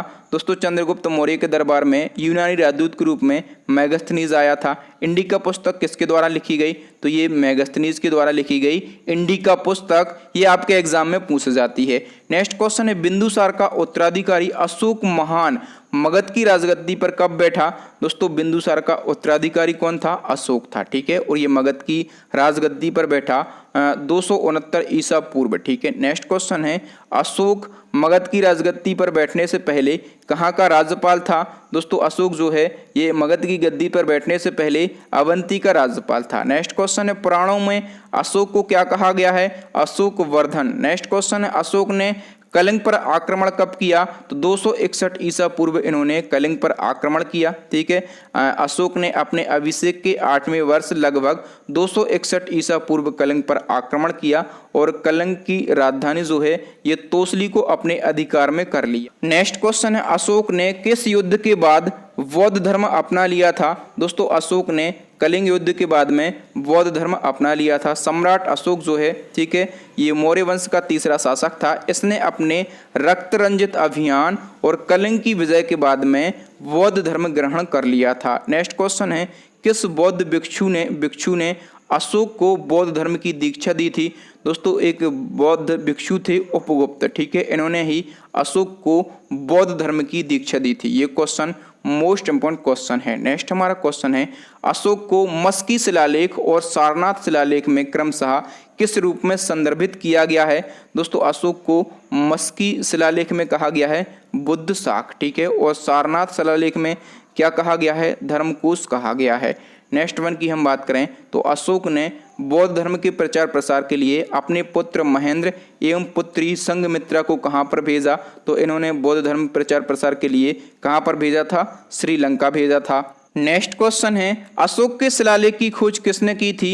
दोस्तों अशोक के शिलालेख की खोज जो है ये पात्रेती फेंतिलर ने और 1750 ईस्वी में की थी। नेक्स्ट क्वेश्चन, अशोक के अभिलेख पढ़ने में सबसे पहली सफलता किसको मिली? तो ये जेम्स प्रिंसेस को मिली थी 1837 में। नेक्स्ट क्वेश्चन है, भारत में शिलालेख का प्रचलन सबसे पहले किसने किया? तो अशोक ने ही किया था। नेक्स्ट क्वेश्चन है, अशोक के शिलालेखों की संख्या कितनी है? 14 है, ठीक है। अशोक के किस शिलालेख में पशु बलि की निंदा करी गई है? तो अशोक का जो पहला शिलालेख है इसमें पशु बलि की निंदा करी गई है, ठीक है। अशोक के किस शिलालेख में अशोक ने जनता को धार्मिक जीवन बिताने के लिए प्रेरित किया है? तो अशोक का जो 14वां अभिलेख है इसमें इसने जनता को धार्मिक जीवन बिताने के लिए प्रेरित किया है। नेक्स्ट क्वेश्चन है, किस व्यक्ति को द्वितीय अशोक कहा जाता है? तो हर्षवर्धन को द्वितीय अशोक कहा जाता है। हर्षवर्धन की जीवनी का नाम क्या है? तो हर्षचरित जो है ये हर्षवर्धन की जीवनी का नाम है। नेक्स्ट क्वेश्चन है, हर्षवर्धन की जीवनी हर्षचरित किसने लिखी? दोस्तों हर्षवर्धन की जीवनी का नाम क्या है? हर्षचरित। और ये किसके द्वारा लिखी गई? तो कवि बाणभट्ट के द्वारा लिखी गई। और बाणभट्ट क्वेश्चन पूछा जाता है ये किसके दरबारी कवि थे? तो ये हर्षवर्धन के दरबारी कवि थे। नेक्स्ट क्वेश्चन है, संस्कृत साहित्य का महान उपन्यास कादम्बरी किसने लिखा? तो दोस्तों ये भी किसने लिखा है? बाणभट्ट ने, ठीक है। नेक्स्ट क्वेश्चन है, अशोक के स्तंभ लेखों की संख्या कितनी है? तो अशोक के स्तंभ लेखों की संख्या कितनी है? 7 है, ठीक है। सारनाथ स्तंभ का निर्माण किसने करवाया था? दोस्तों सारनाथ स्तंभ का निर्माण जो है ये अशोक ने करवाया था और ये उत्तर प्रदेश के वाराणसी जिले में स्थित है। नेक्स्ट क्वेश्चन है, अशोक के किस अभिलेख को रानी का अभिलेख कहा जाता है? दोस्तों कौशाम्बी अभिलेख को रानी का अभिलेख कहा जाता है। नेक्स्ट क्वेश्चन है, अशोक का सबसे छोटा स्तंभ लेख कौन सा है? दोस्तों अशोक का सबसे छोटा स्तंभ लेख जो है यह है रुम्मीदेई, ठीक है। और रुम्मीदेई स्तंभ लेख में लुम्बिनी में धम्म यात्रा के दौरान अशोक के द्वारा भू राजस्व की दर घटाने की घोषणा करी गई थी। नेक्स्ट क्वेश्चन है, शुंग वंश का संस्थापक कौन था? तो शुंग वंश की स्थापना जो है ये पुष्यमित्र शुंग के द्वारा करी गई थी। नेक्स्ट क्वेश्चन है, प्राचीन भारत के महान व्याकरणविद पतंजलि किसके समकालीन थे? तो ये पुष्यमित्र शुंग के समकालीन थे। महाभाष्य नामक पुस्तक की रचना किसके द्वारा करी गई थी? तो पतंजलि के द्वारा करी गई थी। नेक्स्ट क्वेश्चन है, शुंग वंश का अंतिम शासक कौन था? तो देवभूति जो है ये शुंग वंश का अंतिम शासक था।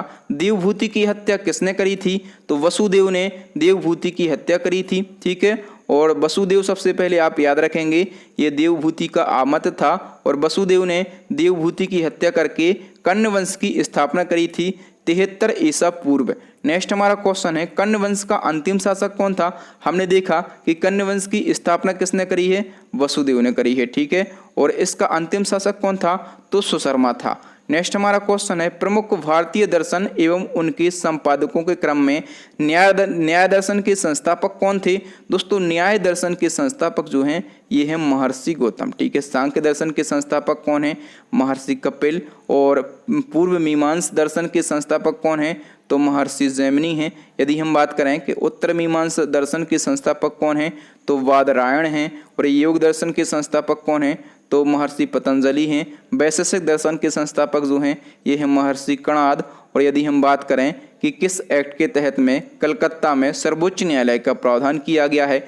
दोस्तों रेगुलेटिंग एक्ट 1773 के तहत कलकत्ता में सर्वोच्च न्यायालय की स्थापना का प्रावधान किया गया। इस नेक्स्ट क्वेश्चन है, किस एक्ट के अंतर्गत केंद्र में द्वैध शासन स्थापित किया गया? दोस्तों केंद्र में द्वैध शासन स्थापित किया गया भारत सरकार अधिनियम 1935 के तहत। नेक्स्ट क्वेश्चन है, किस परियोजना के अंतर्गत भारतीय संविधान सभा का गठन किया गया? दोस्तों कैबिनेट मिशन योजना के अंतर्गत, ठीक है। कैबिनेट मिशन योजना के अंतर्गत 1946 में भारतीय संविधान सभा का गठन किया गया। नेक्स्ट क्वेश्चन है, भारतीय संविधान सभा का गठन कब किया गया? तो 6 दिसंबर 1946 को किया गया, ठीक है। संविधान सभा के पहले अध्यक्ष कौन बनाए गए? तो सच्चिदानंद सिन्हा बनाए गए। कब बनाए गए? 9 दिसंबर 1946 को संविधान सभा गठन होने के 3 दिन बाद जो हैं ये संविधान सभा के पहले अध्यक्ष बनाए गए सच्चिदानंद सिन्हा, ठीक है। इसी क्रम में पूछा जाएगा कि संविधान सभा के पहले स्थायी अध्यक्ष कौन बनाए गए थे, ठीक है। ये तो स्थापना हो गई, किसी भी संस्थान की स्थापना हो जाती है तो उसके सुचारू रूप से संचालन के लिए एक अध्यक्ष की जरूरत पड़ती है। तो पहले अध्यक्ष, और यदि आपसे पूछा जाए कि पहले अस्थायी अध्यक्ष तो किसको बनाया गया था? सच्चिदानंद सिन्हा को बनाया गया था, ठीक है। अब स्थायी अध्यक्ष कौन बनाए गए? तो पहले स्थायी अध्यक्ष बनाए गए डॉक्टर राजेंद्र प्रसाद। और ये कब बनाए गए? तो 9 दिसंबर 1946 को बनाया गया, ठीक है। तो ये जो सच्चिदानंद सिन्हा हैं ये संविधान सभा के केवल 2 दिन ही अध्यक्ष रह पाए, ठीक है। फिर राजेंद्र प्रसाद जो हैं ये संविधान सभा के स्थायी अध्यक्ष बन गए। नेक्स्ट क्वेश्चन है, संविधान सभा के कुल कितने अधिवेशन यानी कि बैठकें हुई? तो संविधान सभा की टोटल 12 अधिवेशन हुए, ठीक है। हम बात करें कि संविधान सभा का पहला अधिवेशन कब हुआ? तो 9 दिसंबर 1946 को, ठीक है। और इसी दिन पहले या फिर स्थायी अध्यक्ष कौन बनाए गए थे? तो सच्चिदानंद सिन्हा बनाए गए थे, ठीक है। संविधान सभा का जो 11वां अधिवेशन है ये कब हुआ? तो ये हुआ 26 नवंबर 1949 को। और इस दिन संविधान को अंगीकृत किया गया। याद रखना, संविधान को अंगीकृत करने की डेट पूछी जाती है तो 26 नवंबर 1949 है। नेक्स्ट क्वेश्चन है, संविधान सभा का 12वां अधिवेशन यानी कि अंतिम बैठक कब हुई? तो संविधान सभा का जो अंतिम अधिवेशन है 12वां अधिवेशन ये 24 जनवरी 1950 को हुआ। इस दिन संविधान सभा के द्वारा डॉक्टर राजेंद्र प्रसाद को भारत का प्रथम राष्ट्रपति चुना गया था। नेक्स्ट वन की हम बात करें तो भारतीय संविधान के निर्माण में संविधान सभा को कितना समय लगा? संविधान के निर्माण में संविधान सभा को जो समय लगा 2 वर्ष 11 माह और 18 दिन का, ठीक है। तो हम ऐसा मान सकते हैं कि 12 दिन कम टोटल 3 साल लगे थे, ठीक है। 12 दिन कम टोटल 3 साल लगे थे संविधान का निर्माण करने के लिए। नेक्स्ट क्वेश्चन है, संविधान सभा में 13 दिसंबर 1946 को उद्देश्य प्रस्ताव किसके द्वारा प्रस्तुत किया गया था, जिसे संविधान सभा ने 22 जनवरी 1947 को स्वीकार किया। देखिए दोस्तों, यहाँ से 3-4 बातें पूछी जाती हैं कि उद्देश्य प्रस्ताव कब प्रस्तुत किया गया, तो आप कहेंगे 13 दिसंबर 1946 को। दूसरा पूछा जाएगा किसके द्वारा प्रस्तुत किया गया, तो पंडित जवाहरलाल नेहरू के द्वारा। तीसरा पूछा जाएगा कि संविधान सभा ने इसको कब स्वीकार किया, तो 22 जनवरी 1947 को स्वीकार किया गया। नेक्स्ट क्वेश्चन है, पहला कंप्यूटर किसके द्वारा बनाया गया, चार्ल्स बेबेज के द्वारा, और इनको ही कंप्यूटर का पिता कहा जाता है। नेक्स्ट क्वेश्चन है, विश्व के प्रथम इलेक्ट्रॉनिक डिजिटल कंप्यूटर का नाम क्या है। दोस्तों, विश्व का पहला इलेक्ट्रॉनिक डिजिटल कंप्यूटर, इसका नाम है ENIAC, और ENIAC का फुल फॉर्म पूछा जाए तो electronic numerical integrated and computer, इसका फुल फॉर्म होता है। नेक्स्ट क्वेश्चन है, विश्व के प्रथम इलेक्ट्रॉनिक डिजिटल कंप्यूटर ENIAC का आविष्कार किसने किया था, तो विश्व के पहले इलेक्ट्रॉनिक कंप्यूटर का जो आविष्कार है ये JP एकर्ट और जॉन मुचली के द्वारा 1946 में किया गया था। नेक्स्ट क्वेश्चन है, गूगल की फ्री वाईफाई सेवा प्रदान करने वाला देश का पहला रेलवे स्टेशन कौन सा है, तो वो है Mumbai central railway station. Next question है, विश्व का सबसे पहला सुपर कंप्यूटर कब बना, तो ये बना 1976 में। और दोस्तों, विश्व के पहले सुपर कंप्यूटर का नाम क्या है, क्रे फर्स्ट एस इसका नाम है। ठीक है, इस सुपर कंप्यूटर को अमेरिका की क्रे रिसर्च कंपनी ने और 1976 में बनाया था। इसी क्रम में क्वेश्चन पूछा जाए कि भारत में निर्मित पहला सुपर कंप्यूटर का नाम क्या है, तो इसका नाम है परम 8000। ठीक है, और भारत का पहला सुपर कंप्यूटर का नाम है परम 8000। इसका निर्माण किसके द्वारा कराया गया था, तो सीडेक कंपनी ने, और 1990 में पुणे में इसका निर्माण किया था। ठीक है, नेक्स्ट क्वेश्चन इसी क्रम में आपसे पूछा जाएगा कि भारतीय सुपर कंप्यूटर का जनक किसे कहा जाता है। मोस्ट इंपॉर्टेंट क्वेश्चन है दोस्तों, भारतीय सुपर कंप्यूटर का जनक जो है ये विजय भाटकर को कहा जाता है। ठीक है, डॉक्टर विजय भाटकर ने सीडेक कंपनी की सुपर कंप्यूटर परियोजना का नेतृत्व किया। इस परियोजना के द्वारा ही देश के पहले सुपर कंप्यूटर परम 8000 और परम 10000 बनाए गए थे। नेक्स्ट क्वेश्चन है, आधुनिक कंप्यूटर की खोज सर्वप्रथम कब हुई थी, 1946 में। और आधुनिक कंप्यूटर के जनक कौन कहे जाते हैं, तो एलन ट्यूरिंग जो हैं ये आधुनिक कंप्यूटर के जनक कहे जाते हैं। नेक्स्ट क्वेश्चन है, किसी कंप्यूटर के प्रोग्राम में बच्चों द्वारा प्रयुक्त भाषा कौन सी होती है। दोस्तों, कंप्यूटर प्रोग्रामिंग में बच्चों द्वारा प्रयुक्त भाषा जो है ये होती है लोगो। ठीक है, और लोगो का फुल फॉर्म पूछा जाता है तो लॉजिक ओरिएंटेड लैंग्वेज इसका फुल फॉर्म होता है। इस भाषा का प्रयोग बच्चों के लिए किया जाता है। नेक्स्ट हमारा क्वेश्चन दोस्तों, प्रथम गणना यंत्र यानी कि फर्स्ट कैलकुलेशन डिवाइस कौन सा था, दोस्तों वो था अबेकस। और कई बार एग्जाम में गिन तारा लिखा आ जाता है। ठीक है, ये अबेकस डिवाइस है, ये पहला गणना यंत्र था। ठीक है, इसका आविष्कार जो है ये चाइना देश ने अंक गणित सिखाने के लिए किया था। ठीक है, पूछा जाता है कि किस देश ने इसका आविष्कार किया था, तो चाइना देश ने इसका आविष्कार किया था। पोकमैन नामक प्रसिद्ध कंप्यूटर किस काम के लिए बनाया गया था, दोस्तों पोकमैन नामक जो कंप्यूटर है ये गेम खेलने के लिए बनाया गया था। किस चीज़ के लिए, तो ये गेम खेलने के लिए बनाया गया था। नेक्स्ट क्वेश्चन है, एनालिटिकल इंजन का निर्माण किसके द्वारा किया गया था। दोस्तों, एनालिटिकल इंजन का निर्माण जो है ये चार्ल्स बेबेज ने किया था। और एनालिटिकल इंजन और कंप्यूटर का पिता किसको कहा जाता है, तो चार्ल्स बेबेज को कहा जाता है। अभी तक हमने ये पढ़ा था कि कंप्यूटर का पिता चार्ल्स बेबेज को कहा जाता है। अब इसके साथ में ये भी आप याद रख लीजिएगा कि एनालिटिकल इंजन का पिता भी चार्ल्स बेबेज को कहा जाता है। नेक्स्ट क्वेश्चन है, ड्राई क्लीन में किसका प्रयोग किया जाता है, तो ड्राई क्लीन जो होती है इसमें बेंजीन और पेट्रोल का प्रयोग किया जाता है। नेक्स्ट क्वेश्चन है, डीजल और जल का मिश्रण कैसा होता है, विषमांगी मिश्रण होता है। नेक्स्ट क्वेश्चन है, शक्कर और तेल का मिश्रण कैसा मिश्रण होता है, समांगी मिश्रण होता है। नेक्स्ट क्वेश्चन है, एल्कोहल और जल का मिश्रण कैसा होता है, तो ये भी समांगी मिश्रण होता है। अच्छा, रेबीज रोग से शरीर का कौन सा अंग प्रभावित होता है, तो हमारा नर्वस सिस्टम यानी कि तंत्रिका तंत्र प्रभावित होता है। मेनिंजाइटिस रोग से कौन सा अंग प्रभावित होता है, तो ब्रेन यानी कि मस्तिष्क। नेक्स्ट क्वेश्चन है, ट्रैकोमा किस अंग से संबंधित बीमारी है, तो ये आंख से संबंधित बीमारी है। इसमें आंख में दर्द होता है और आंसू निकलते हैं। नेक्स्ट क्वेश्चन है, टाइफाइड रोग में कौन सा अंग प्रभावित होता है, तो हमारा इंटेस्टाइन यानी कि आंत प्रभावित होती है टाइफाइड रोग में।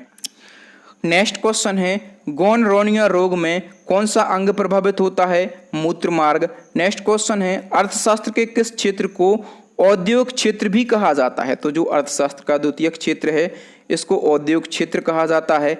नेक्स्ट क्वेश्चन है अर्थशास्त्र के किस क्षेत्र को सेवा क्षेत्र कहा जाता है? तो तृतीयक क्षेत्र को सेवा क्षेत्र कहा जाता है। नेक्स्ट क्वेश्चन है अर्थशास्त्री महमूद उल हक ने आर्थिक विकास को क्या कहा? दोस्तों महमूद उल हक ने आर्थिक विकास को गरीबी के विरुद्ध लड़ाई कहा।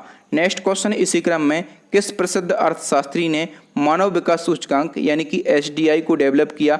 तो एसडीआई को डेवलप करने वाले अर्थशास्त्री का नाम है महमूद उल हक और इन्होंने 1990 में एसडीआई को डेवलप किया। नेक्स्ट क्वेश्चन है महमूद उल हक किस देश के प्रसिद्ध अर्थशास्त्री थे? तो ये पाकिस्तान के प्रसिद्ध अर्थशास्त्री थे। नेक्स्ट क्वेश्चन है मिश्रित अर्थव्यवस्था को प्रतिपादित करने का श्रेय किसको दिया जाता है? दोस्तों मिश्रित अर्थव्यवस्था को प्रतिपादित करने का जो श्रेय है ये जॉन मेनार्ड कीन्स को दिया जाता है। नेक्स्ट क्वेश्चन है ऐसी अर्थव्यवस्था जिसमें निजी एवं सार्वजनिक दोनों क्षेत्र विद्यमान होते हैं क्या कहलाती है? दोस्तों वो कहलाती है मिश्रित अर्थव्यवस्था। नेक्स्ट क्वेश्चन है भारत खालिस्तान अर्थव्यवस्था वाला देश है? दोस्तों भारत जो है ये विकासशील अर्थव्यवस्था वाला देश है। नेक्स्ट क्वेश्चन है खाद्यान्न उत्पादन किस क्रांति से संबंधित है? दोस्तों खाद्यान्न उत्पादन जो है ये हरित क्रांति से संबंधित है। ठीक है, कुछ महत्वपूर्ण क्रांतियों को हम देख लेते हैं। तो दुग्ध उत्पादन श्वेत क्रांति को कहा जाता है। तिलहन उत्पादन जो है ये पीली क्रांति से संबंधित है।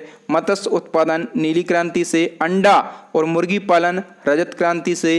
कपास उत्पादन रजत रेशा क्रांति से। ठीक है, तो रजत क्रांति और रजत रेशा क्रांति दोनों में अंतर है, दोनों को याद रखेंगे। और देखिए दोस्तों मांस और टमाटर उत्पादन जो है ये लाल क्रांति से संबंधित है। ठीक है, मांस भी लगभग लाल और टमाटर भी लगभग लाल।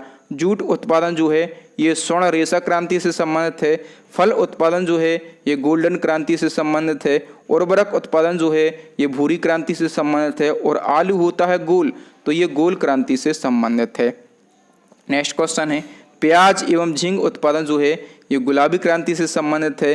पेट्रोलियम उत्पादन जो है ये कृष्ण क्रांति से संबंधित है। ठीक है, नेक्स्ट क्वेश्चन है मानव विकास प्रतिवेदनों का प्रकाशन सबसे पहले किस राज्य ने किया? दोस्तों मानव विकास प्रतिवेदनों का प्रकाशन सबसे पहले किया मध्य प्रदेश राज्य ने।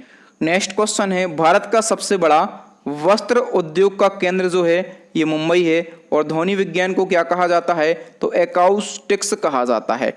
नेक्स्ट वन की यदि हम बात करें तो भारतीय संविधान का कौन सा अनुच्छेद ये कहता है कि भारत के प्रधानमंत्री की नियुक्ति राष्ट्रपति के द्वारा की जाएगी? तो अनुच्छेद 75। अनुच्छेद 75 की बात करें तो इसके अनुसार राष्ट्रपति के द्वारा प्रधानमंत्री की नियुक्ति की जाएगी और अन्य मंत्रियों की नियुक्ति जो है ये राष्ट्रपति प्रधानमंत्री की सलाह पर करेगा। ठीक है, प्रधानमंत्री की नियुक्ति तो राष्ट्रपति कर देगा और जैसे ही प्रधानमंत्री की नियुक्ति हो जाएगी तो जो अन्य मंत्रियों की नियुक्ति है ये भी राष्ट्रपति करेगा लेकिन प्रधानमंत्री की सलाह पर। नेक्स्ट हमारा क्वेश्चन है राष्ट्रपति के कार्य एवं शक्ति का प्रावधान भारतीय संविधान के किस अनुच्छेद में किया गया है?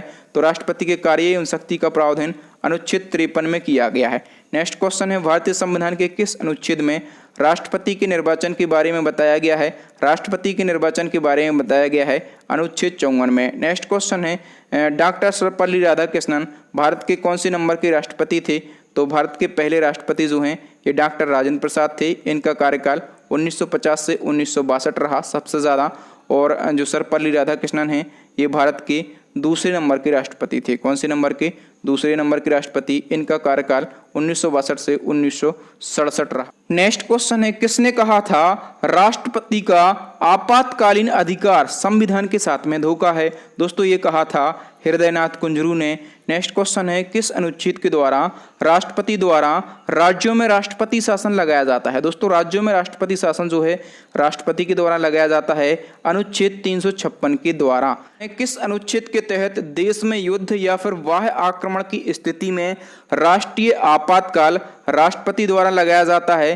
तो राष्ट्रीय आपातकाल जो है ये अनुच्छेद 352 के तहत लगाया जाता है। नेक्स्ट क्वेश्चन है राष्ट्रपति किस अनुच्छेद के तहत देश में आर्थिक संकट की स्थिति में वित्तीय आपात लगा सकते हैं। दोस्तों देश में आर्थिक संकट की स्थिति में राष्ट्रपति वित्तीय आपात लगा सकते हैं अनुच्छेद 360 के तहत। अच्छा, अब तक देश में कितनी बार वित्तीय आपातकाल लग चुका है? तो आप कहेंगे 0 बार। ठीक है, अभी तक एक भी बार देश में वित्तीय आपातकाल नहीं लगा है। नेक्स्ट क्वेश्चन है, किसी राज्य में कितने समय के लिए राष्ट्रपति शासन लगाया जा सकता है? दोस्तों किसी राज्य में अधिकतम 6 महीने के लिए राष्ट्रपति शासन लगाया जा सकता है। ठीक है, लेकिन इसे संसद के दोनों सदनों द्वारा पारित करके 6 महीने करके अधिकतम 3 साल तक बढ़ाया जा सकता है। ठीक है, अधिकतम 6 महीने तक लगाया जा सकता है, लेकिन संसद के दोनों सदनों में इसको पारित करके अधिकतम 3 साल के लिए बढ़ाया जा सकता है। नेक्स्ट क्वेश्चन है, एशिया की सबसे बड़ी प्याज की मंडी कहाँ पर स्थित है? तो महाराष्ट्र के नासिक के लासल गांव में स्थित है एशिया की सबसे बड़ी प्याज की मंडी। नेक्स्ट क्वेश्चन है, दादा साहब फाल्के पुरस्कार किस वर्ष स्थापित किया गया? तो फाल्के पुरस्कार जो है ये 1969 में स्थापित किया गया और ये फिल्म जगत का सबसे बड़ा पुरस्कार है। इसी क्रम में पूछा जाएगा कि पहला दादा साहब फाल्के पुरस्कार किसको प्रदान किया गया? तो आप कहेंगे देविका रानी को प्रदान किया गया। नेक्स्ट क्वेश्चन है, विश्व का सबसे बड़ा लोकतांत्रिक देश कौन सा है? तो विश्व का सबसे बड़ा लोकतांत्रिक यानी कि डेमोक्रेटिक देश जो है ये है अपना देश भारत। नेक्स्ट क्वेश्चन है, विश्व डाक दिवस कब मनाया जाता है? तो ये 9 अक्टूबर को मनाया जाता है। और सबसे ज़्यादा डाकघर वाला देश कौन सा है? तो अपना देश भारत है। दोस्तों ऊन का सबसे बड़ा उत्पादक देश यदि पूछा जाए तो आप कहेंगे ऑस्ट्रेलिया जो है ये ऊन का सबसे बड़ा उत्पादक देश है। और ऑस्ट्रेलिया देश जो है इसके द्वारा विश्व के कुल ऊन उत्पादन का लगभग 1/3 भाग उत्पादित किया जाता है। ठीक है, अब आपसे पूछा जाए कि किस जाति की भेड़ जो है ये सर्वोत्तम ऊन की प्राप्ति होती है? तो मेरिना जाति की भेड़ से सर्वोत्तम ऊन की प्राप्ति होती है। अच्छा, ये जो मेरिनो जाति की भेड़ है ये सबसे ज़्यादा किस देश में पाई जाती है? तो ये भी ऑस्ट्रेलिया देश में पाई जाती है। तभी तो ऑस्ट्रेलिया में विश्व में सबसे ज़्यादा ऊन प्राप्त होता है ऑस्ट्रेलिया देश से। नेक्स्ट क्वेश्चन है, विश्व का सबसे बड़ा कॉफ़ी उत्पादक देश कौन सा है? दोस्तों ये है ब्राज़ील। ठीक है, और भारत के संदर्भ में पूछा जाए कि भारत का सबसे बड़ा कॉफ़ी उत्पादक राज्य कौन सा है?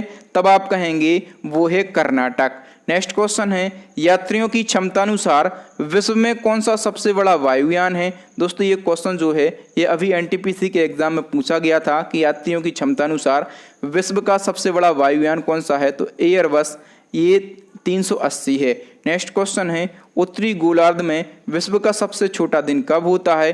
दोस्तों उत्तरी गोलार्ध में विश्व का सबसे छोटा दिन जो है ये 22 दिसंबर को होता है। ठीक है, और इस घटना को क्या कहा जाता है? इसको शीत अयनांत कहा जाता है। इसी क्रम में क्वेश्चन पूछा जाए कि उत्तरी गोलार्ध में वर्ष का सबसे बड़ा दिन कौन सा होता है? तो ये होता है 21 जून का। ठीक है, और इस घटना को क्या कहा जाता है? तो ग्रीष्म अयनांत कहा जाता है। नेक्स्ट क्वेश्चन है, भारत का सबसे बड़ा जनजातीय समुदाय कौन सा है? दोस्तों भारत का सबसे बड़ा जनजातीय समुदाय है गोंड। नेक्स्ट क्वेश्चन है, क्षेत्रफल की दृष्टि से भारत का सबसे छोटा राज्य कौन सा है? तो एरिया वाइज की बात करें तो गोवा सबसे छोटा राज्य है। और क्षेत्रफल में सबसे बड़ा राज्य कौन सा है? तो राजस्थान है। और भारत का सबसे बड़ा ग्लेशियर यदि आपसे पूछा जाए तब आप क्या कहेंगे? सियाचिन ग्लेशियर भारत का सबसे बड़ा ग्लेशियर है। ठीक है, और दोस्तों ये जो है ये हिमालय की पूर्वी काराकोरम पर्वतमाला में भारत पाक नियंत्रण रेखा के पास में स्थित है। इसकी लंबाई की बात करेंगे तो 70 से 76 किलोमीटर तक इसकी लंबाई है। और ये भारत का सबसे बड़ा ग्लेशियर है। भारत का सबसे बड़ा ग्लेशियर है और ये पूरे संसार का दूसरा सबसे बड़ा ग्लेशियर है। ठीक है, संसार का दूसरा है। तो संसार का सबसे बड़ा ग्लेशियर कौन सा है? तो विश्व का सबसे बड़ा ग्लेशियर जो है यह कजाकिस्तान का और फेडचिंको ग्लेशियर। ठीक है, ये जो है ये विश्व का सबसे बड़ा ग्लेशियर है, इसका नाम जरूर याद रखें। नेक्स्ट क्वेश्चन, भारत का सबसे बड़ा एवं विश्व का दूसरा सबसे बड़ा मठ कौन सा है? अपने देश का सबसे बड़ा और विश्व में दूसरे नंबर का सबसे बड़ा मठ जो है ये है तवांग मठ। ठीक है, और तवांग मठ याद रखेंगे ये अरुणाचल प्रदेश के और तवांग नाम के जिले में ही स्थित है। ठीक है, अच्छा ये तो हमने बात करी है भारत की।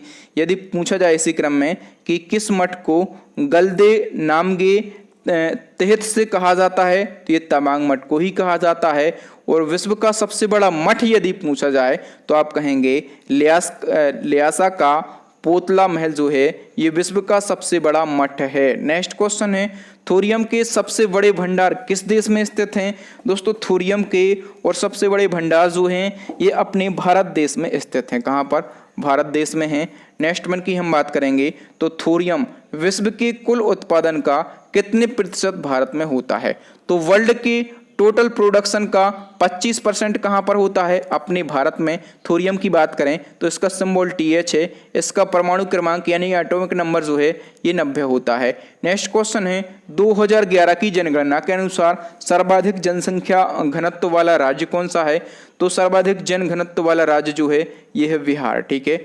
और हम बात करें कि न्यूनतम जनघनत्व वाला राज्य कौन सा है? तो ये है अरुणाचल प्रदेश। ठीक। 2011 की जनगणना के अनुसार सर्वाधिक जनसंख्या घनत्व वाला केंद्र शासित प्रदेश कौन सा है?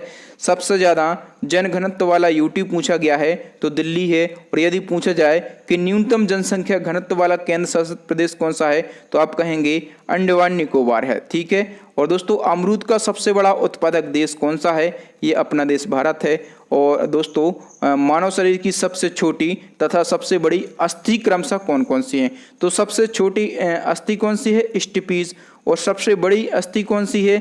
ये है फीमर। ठीक है। तो क्वेश्चन पूछा गया है कि सबसे छोटी अस्थि स्टिपीज है, ये कहाँ पर होती है? ये होती है कान में। ठीक है। और सबसे बड़ी अस्थि जो है ये फीमर है, ये कहाँ पर होती है? ये जांग में होती है। नेक्स्ट क्वेश्चन है सुचेता कृपलानी किस राज्य की पहली महिला मुख्यमंत्री बनी? दोस्तों ये उत्तर प्रदेश की पहली महिला मुख्यमंत्री बनी। इनका कार्यकाल 1963 से 1967 तक रहा। और भारत के किसी राज्य की पहली महिला राज्यपाल यदि पूछा जाए तो वो बनी सरोजिनी नायडू। और ये किस राज्य की राज्यपाल बनी? तो उत्तर प्रदेश की। नेक्स्ट क्वेश्चन है लिग्नाइट कोयले का सबसे बड़ा उत्पादक राज्य कौन सा है? लिग्नाइट कोयले का सबसे बड़ा उत्पादक राज्य है तमिलनाडु। ठीक है। सबसे अच्छी गुणवत्ता वाला कोयला कौन सा होता है? तो ये होता है एंथ्रेसाइट कोयला। और जिस कोयले में कार्बन की सबसे ज्यादा मात्रा होगी, ठीक है, वो उतनी ही अच्छा क्वालिटी वाला कोयला होगा। ठीक है। तो एंथ्रेसाइट कोयले में कार्बन की मात्रा जो है ये सबसे ज़्यादा होती है। कितने परसेंट होती है? 90% होती है। ठीक है। नेक्स्ट क्वेश्चन है विश्व की सबसे गहरी समुद्री खाई कौन सी है?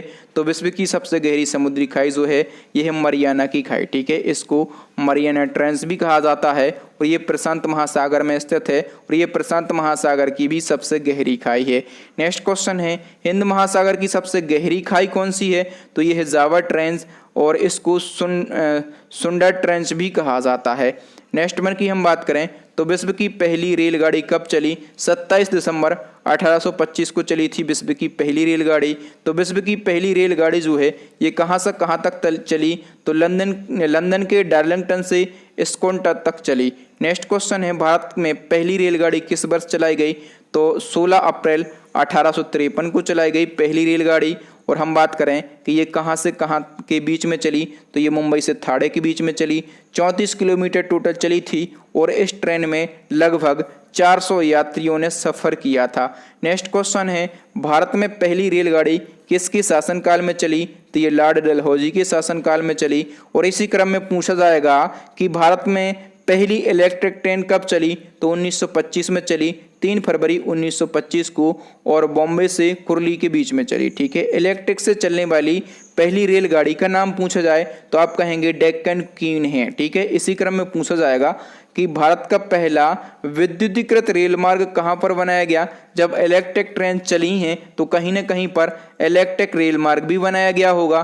तो ये कहाँ पर बनाया गया? तो ये मुंबई से कुर्ला के मध्य में बनाया गया। ओके। नेक्स्ट क्वेश्चन है भारत में पहली बार मेट्रो सेवा कब आरंभ की गई? तो ये 1984 में आरंभ की गई। और पहली बार मेट्रो रेल सेवा जो है ये किस शहर से आरंभ करी गई? तो ये कोलकाता से आरंभ करी गई। नेक्स्ट क्वेश्चन है किस शहर को यूनेस्को के द्वारा भारत का प्रथम विश्व धरोहर शहर घोषित किया गया? तो अहमदाबाद जो है ये भारत का पहला विश्व धरोहर शहर घोषित किया गया। नेक्स्ट क्वेश्चन है विश्व में और किसी देश की पहली महिला प्रधानमंत्री कौन बनी? दोस्तों ये बनी थी एस भंडारनायके। और ये किस देश की पहली महिला प्रधानमंत्री बनी? तो ये श्रीलंका की पहली महिला प्रधानमंत्री बनी। और ये श्रीलंका की प्रधानमंत्री कब बनी? तो ये 1960 में श्रीलंका की पहली महिला प्रधानमंत्री बनी। अच्छा, इसी क्रम में आपसे पूछा जाएगा कि विश्व की दूसरी महिला प्रधानमंत्री बनने का रिकॉर्ड किसके पास में है, तो ये इंदिरा गांधी के पास में है। ठीक है, इंदिरा गांधी जो हैं ये अपने देश की पहली महिला प्रधानमंत्री बनी थी और ये कब बनी थी, तो ये 1966 में बनी थी। यानी कि जो एस भंडार नायके हैं ये पहली महिला प्रधानमंत्री बनी थी और ये किस देश की बनी थी, श्रीलंका की। और दूसरी महिला प्रधानमंत्री बनी इंदिरा गांधी अपने देश भारत की। नेक्स्ट क्वेश्चन है, भारत में पहला समाचार पत्र किसने शुरू किया, तो ये जेम्स सिक्की ने किया और 1780 में जेम्स सिक्की द्वारा शुरू किया गया। भारत का पहला समाचार पत्र का नाम क्या था, बंगाल गजट। ठीक है, और ये जो बंगाल गजट है यदि पूछा जाए कि ये किस भाषा में प्रकाशित किया गया, तो ये अंग्रेजी भाषा में प्रकाशित किया गया। और पूछा जाएगा कि ये कहाँ से प्रकाशित किया गया बंगाल गजट, तो ये कलकत्ता से प्रकाशित किया गया। ठीक है, इसी क्रम में चंद्रमा पर कदम रखने वाले प्रथम व्यक्ति का नाम बताइए। उनका नाम था नील आर्मस्ट्रांग और इन्होंने चंद्रमा पर कदम कब रखा, 20 जुलाई 1969 को रखा। ठीक है, चंद्रमा पर कदम रखने वाले व्यक्ति नील आर्मस्ट्रांग किस देश के थे, दोस्तों ये अमेरिका देश के। याद रखना, देश भी पूछ लिया जाता है। एग्जामिनर यदि एग्जाम में क्वेश्चन को कठिन करना चाहे तो पता नाम नहीं पूछेगा, या तो डेट पूछेगा कि पहला कदम कब रखा, या फिर पूछेगा देश कि ये फला व्यक्ति किस देश का रहने वाला है। ठीक है, तो नील आर्मस्ट्रांग कहाँ के रहने वाले हैं, अमेरिका के। अच्छा, एक ट्रिक बताऊं कि चंद्रमा पर सबसे पहले कदम किसने रखा, नील आर्मस्ट्रांग ने। ठीक है, तो चंद्रमा पर पहली बार कदम कौन रख पाएगा, जिसकी आर्म यानी कि भुजा कैसी होंगी, स्ट्रॉन्ग होंगी। ठीक है, ये लॉजिक है, आपको लगाना है यदि ये चीजें लाइफ टाइम तक याद रखना है तो। ठीक है, चंद्रमा पर आदमी भेजने वाला पहला देश कौन सा है, तो अमेरिका है। उसने नील आर्मस्ट्रांग को ही भेजा था चंद्रमा पर। ठीक है, चंद्रमा की परिक्रमा करने वाला पहला अंतरिक्ष यान कौन सा है, तो लूना 10 है। ठीक है, ये अंतरिक्ष यान भी पूछ लिया जाता है। नेक्स्ट क्वेश्चन है, अंतरिक्ष में जाने वाला प्रथम इंसान कौन था। अब हम बात कर रहे हैं अंतरिक्ष यानी कि स्पेस की, तो अंतरिक्ष में जाने वाला प्रथम इंसान जो है ये यूरी गागरिन थे और ये 12 अप्रैल 1961 को स्पेस में गए थे। ठीक है, अंतरिक्ष में जाने वाला प्रथम व्यक्ति यूरी गागरिन किस देश के थे, तो ये रसिया के थे। ठीक है, पूछा जाए कि अंतरिक्ष में जाने वाली प्रथम महिला, तो इनका नाम है वेलेंतीवा तेरेस्कोवा और ये किस देश की हैं, रसिया की। और ये 9 जून 1963 को स्पेस में गई थी।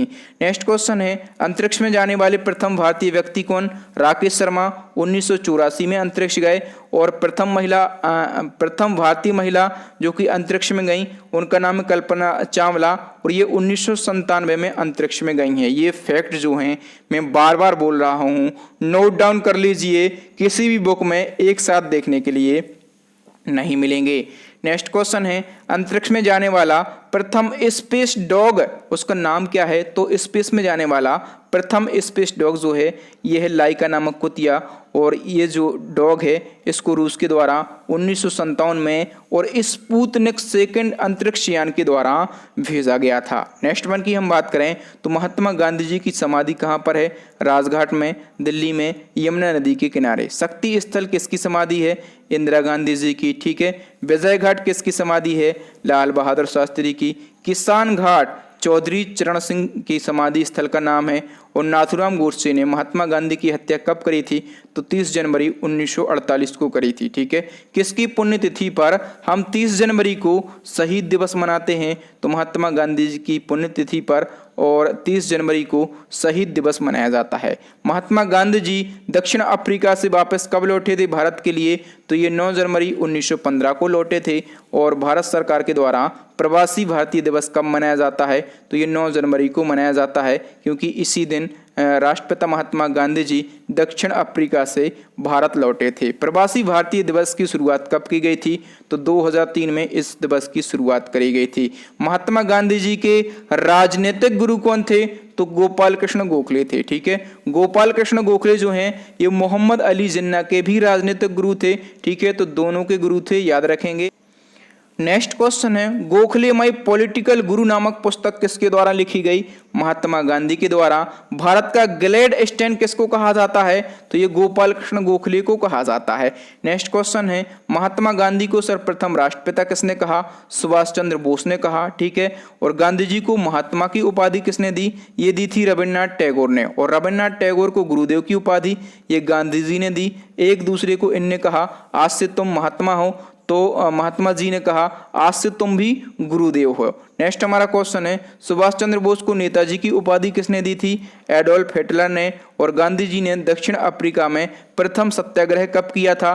तो 1906 में किया था, ठीक है। मनुष्य का वैज्ञानिक नाम है होमो सेपियंस। और यदि हम बात करें कि तंत्रिका तंत्र का कौन सा हिस्सा आंतरिक अंगों की गतिविधियों को कंट्रोल करता है? दोस्तों जो हमारा नर्वस सिस्टम है, ठीक है, तो नर्वस सिस्टम का एक हिस्सा होता है मेरुरज्जु, ठीक है। यही जो है ये आंतरिक अंगों की गतिविधियों जैसे दिल का धड़कना, सांस लेना, पलक का झपकना आदि को कंट्रोल करता है। नेक्स्ट क्वेश्चन है, मनुष्य का हृदय जो है ये 1 मिनट में कितनी बार धड़कता है? 72 बार। दोस्तों जो किडनी होती हैं इनका वजन कितना होता है? वृक्क यानी कि किडनी का वजन होता है 150 ग्राम।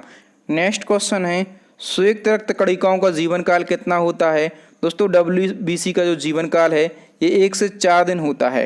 नेक्स्ट क्वेश्चन है, संयुक्त रक्त कणिकाओं को क्या कहा जाता है? तो ल्यूकोसाइट कहा जाता है। नेक्स्ट क्वेश्चन है, लार में पाया जाने वाला एंजाइम होता है टाइलिन। दोस्तों लार में एंजाइम पाया जाता है कौन सा? टाइलिन। नेक्स्ट क्वेश्चन है, मनुष्य के शरीर में विटामिन ए किस अंग में संचित होता है? दोस्तों विटामिन ए जो है ये हमारे लीवर में स्टोर होता है। कहाँ पर?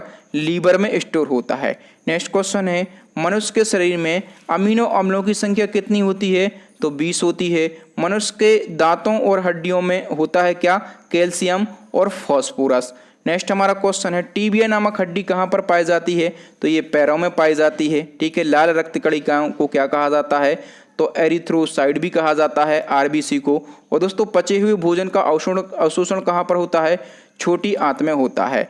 नेक्स्ट क्वेश्चन है, मानव शरीर की ताप नियंत्रक ग्रंथि कौन सी है?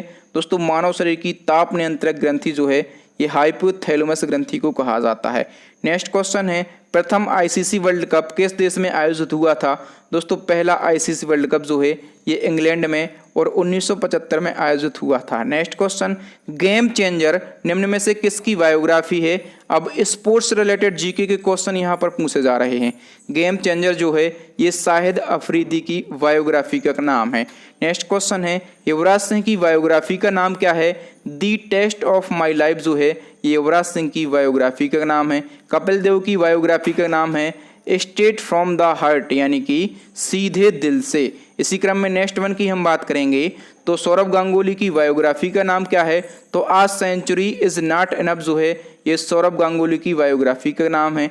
नेक्स्ट क्वेश्चन है, नोवाक जोकोविच किस खेल से संबंधित खिलाड़ी हैं? दोस्तों ये टेनिस से संबंधित खिलाड़ी हैं। और ये किस देश के खिलाड़ी हैं? ये सर्बिया देश के खिलाड़ी हैं, ठीक है। आप लोग नोवाक जोकोविच का फोटो भी देख पा रहे होंगे। और इनका उपनाम क्या है? दोस्तों इनको नोली के उपनाम से जाना जाता है, ठीक है। ये अभी पूछा गया था किसी रिसेंटली एग्जाम में। नेक्स्ट क्वेश्चन है, बॉक्सिंग खेल का जो क्षेत्र है ये क्या कहलाता है? तो दोस्तों ये रिंग कहलाता है, ठीक है। क्या कहलाता है? रिंग। नेक्स्ट क्वेश्चन है, हरियाणा हरिकेन के नाम से किस खिलाड़ी को जाना जाता है? कपिल देव को हरियाणा हरिकेन के नाम से जाना जाता है। नेक्स्ट क्वेश्चन है, कपिल के द्वारा लिखित पुस्तक का नाम क्या है? दोस्तों कपिल देव की एक फेमस पुस्तक है क्रिकेट माई स्टाइल, ठीक है। और 1983 में हम पहली बार वर्ल्ड कप जीते थे किसकी कप्तानी में? तो कपिल देव की कप्तानी में। मैं आपको बता चुका हूं इनकी ऑटोबायोग्राफी का नाम क्या है? तो स्टेट फ्रॉम द हार्ट यानी सीधे दिल से। और इनकी फेमस पुस्तक का नाम है क्रिकेट माई स्टाइल। अच्छा, सप्तरथ मंदिर कहाँ स्थित है? तो ये तमिलनाडु के महाबलीपुरम में स्थित हैं सप्तरथ मंदिर, ठीक है। एक क्वेश्चन पूछा जाएगा कि किन मंदिरों को सप्त पैगोडा कहा जाता है? दोस्तों सप्तरथ मंदिर को क्या कहा जाता है? सप्त पैगोडा कहा जाता है, ठीक। नेक्स्ट क्वेश्चन है, सप्तरथ मंदिर का निर्माण किसने करवाया था? तो नरसिंह वर्मन प्रथम ने करवाया था। और दोस्तों ये कहाँ पर स्थित हैं, तो तमिलनाडु के महाबलीपुरम में। पर्वतों को काटकर रथ के आकार में निर्मित इन मंदिरों को सप्तरथ मंदिर या फिर सप्त पैगोडा कहा जाता है। ठीक है, इन मंदिरों में दोस्तों जो द्रौपदी रथ है ये सबसे छोटा और जो धर्मराज रथ है ये सबसे बड़ा है। ठीक है, इन मंदिरों का निर्माण जो है ये पल्लव वंश के शासक नरसिंह वर्मन प्रथम के द्वारा कराया गया था। नेक्स्ट क्वेश्चन है, बौद्ध तीर्थ स्थान दांत का मंदिर कहाँ पर स्थित है, श्रीलंका में। ठीक है, और दोस्तों ये एक फेमस बौद्ध तीर्थ स्थान है। ठीक है, और ये श्रीलंका के कैंडी शहर में स्थित है। ठीक है, और इस मंदिर में महात्मा गांधी के दांत सुरक्षित रखे हुए हैं। नेक्स्ट क्वेश्चन है, इंडिया गेट कहाँ पर स्थित है, न्यू दिल्ली में। इसके वास्तुकार कौन है, तो सर एडविन लुटियन जो हैं ये इंडिया गेट के वास्तुकार हैं। इंडिया गेट की हाइट की बात करेंगे तो 42 मीटर इसकी हाइट है। इसी क्रम में एक और क्वेश्चन आपके एग्जाम में बनता है कि गेटवे ऑफ इंडिया कहाँ पर स्थित है, तो ये मुंबई में स्थित है। ठीक है, और ये इसके वास्तुकार कौन है, तो जॉर्ज वेटेंट इसके वास्तुकार हैं। इसकी हाइट कितनी है, तो 26 मीटर है। ठीक है, India Gate, Gateway of India दोनों याद रखेंगे। चार्ल्स कोरिया किस प्रमुख स्थान के वास्तुकार हैं, भारत भवन के। और भारत भवन कहाँ पर स्थित है, भोपाल में। याद रखना, लोग जो हैं नई दिल्ली क्लिक करते हैं कि भारत भवन नई दिल्ली में स्थित होगा, लेकिन ये मध्य प्रदेश की राजधानी भोपाल में स्थित है। नेक्स्ट क्वेश्चन है, लोटस टेम्पल कहाँ पर स्थित है, ये नई दिल्ली में स्थित है। और नई दिल्ली का जो लोटस टेम्पल है इसके वास्तुकार कौन है, तो फरीबुर्ज साहिबा जो हैं इसके वास्तुकार हैं। ठीक है, और लोटस टेम्पल इसकी डिज़ाइन जो है ये कमल के फूल की जैसी है, इसको कमल मंदिर भी कहा जाता है। नेक्स्ट क्वेश्चन है, भारतीय फिल्म अभिनेता शत्रुघ्न सिन्हा किस राज्य से संबंधित हैं, तो ये बिहार से बिलोंग करते हैं। नेक्स्ट क्वेश्चन है, किस शासक ने ग्रैंड ट्रंक रोड का निर्माण करवाया था, शेरशाह सूरी ने। अमीबा में कुल कितने सेल यानी कि कोशिकाएं होती हैं, एक सेल यानी कि एक कोशिका होती है। मुख्यमंत्री की नियुक्ति राज्यपाल के द्वारा करी जाती है। इंसुलिन का प्रयोग जो है ये मधुमेह बीमारी के उपचार के लिए किया जाता है। और दोस्तों गौतम बुद्ध के बचपन का नाम क्या था, सिद्धार्थ। और गौतम बुद्ध को ज्ञान की प्राप्ति जो है ये बोधगया में हुई थी। और मछलियाँ जो हैं ये गलफड़ों की सहायता से सांस को लेती हैं। और सॉन्डर्स की हत्या किसने करी थी, तो जो भगत सिंह थे उन्होंने सॉन्डर्स की हत्या करी थी। ठीक है, कार्बन का सर्वाधिक शुद्ध रूप कौन सा है, तो हीरा जो है ये कार्बन का सबसे ज़्यादा शुद्ध रूप है। अंतरिक्ष यात्री को वह आकाश कैसा दिखाई देता है, काला। और संयुक्त राष्ट्र संघ की स्थापना 24 अक्टूबर 1945 को करी गई थी। इसकी हेडक्वार्टर कहाँ पर स्थित है, अमेरिका के न्यूयॉर्क में। और संयुक्त राष्ट्र संघ के पहले महासचिव जो हैं ये कौन बनाए गए थे, त्रिगवैली बनाए गए थे। ठीक है, और त्रिगवैली की बात करेंगे ये किस देश के थे, तो ये नॉर्वे देश के थे। अंतर्राष्ट्रीय न्यायालय जो है ये कहाँ पर स्थित है, तो ये हॉलैंड के दी हैग में स्थित है। नेक्स्ट वन की हम बात करेंगे। अब दोस्तों यहाँ से साइंस शुरू हो गई है। ठीक है, साइंस के क्वेश्चन आपको देखने के लिए मिलेंगे। तो जब प्रकाश जो है ये वायु से कांच में जाता है तो तरंग दैर्घ्य क्या होती है, बढ़ती है कि घटती है, तरंग दैर्घ्य घटती है। ठीक है, मेथनॉल को क्या कहते हैं, तो वुड एल्कोहल जो है ये मेथनॉल को कहा जाता है। नेक्स्ट क्वेश्चन है, प्रत्येक 1 सेल्सियस ताप बढ़ने पर वायु में ध्वनि का वेग कितना बढ़ता है, तो 0.6 मीटर प्रति सेकंड बढ़ता है। नेक्स्ट क्वेश्चन, 0 डिग्री सेल्सियस कितने फ़ारेनहाइट के बराबर होता है, तो 32 फ़ारेनहाइट के बराबर होता है 0 डिग्री सेल्सियस। नेक्स्ट क्वेश्चन है, एस्कॉर्बिक एसिड किस विटामिन का रासायनिक नाम है, विटामिन सी का। मनुष्य के होंठ किस विटामिन की कमी के कारण फट जाते हैं, तो विटामिन B2 की कमी के कारण फट जाते हैं मनुष्य के होंठ।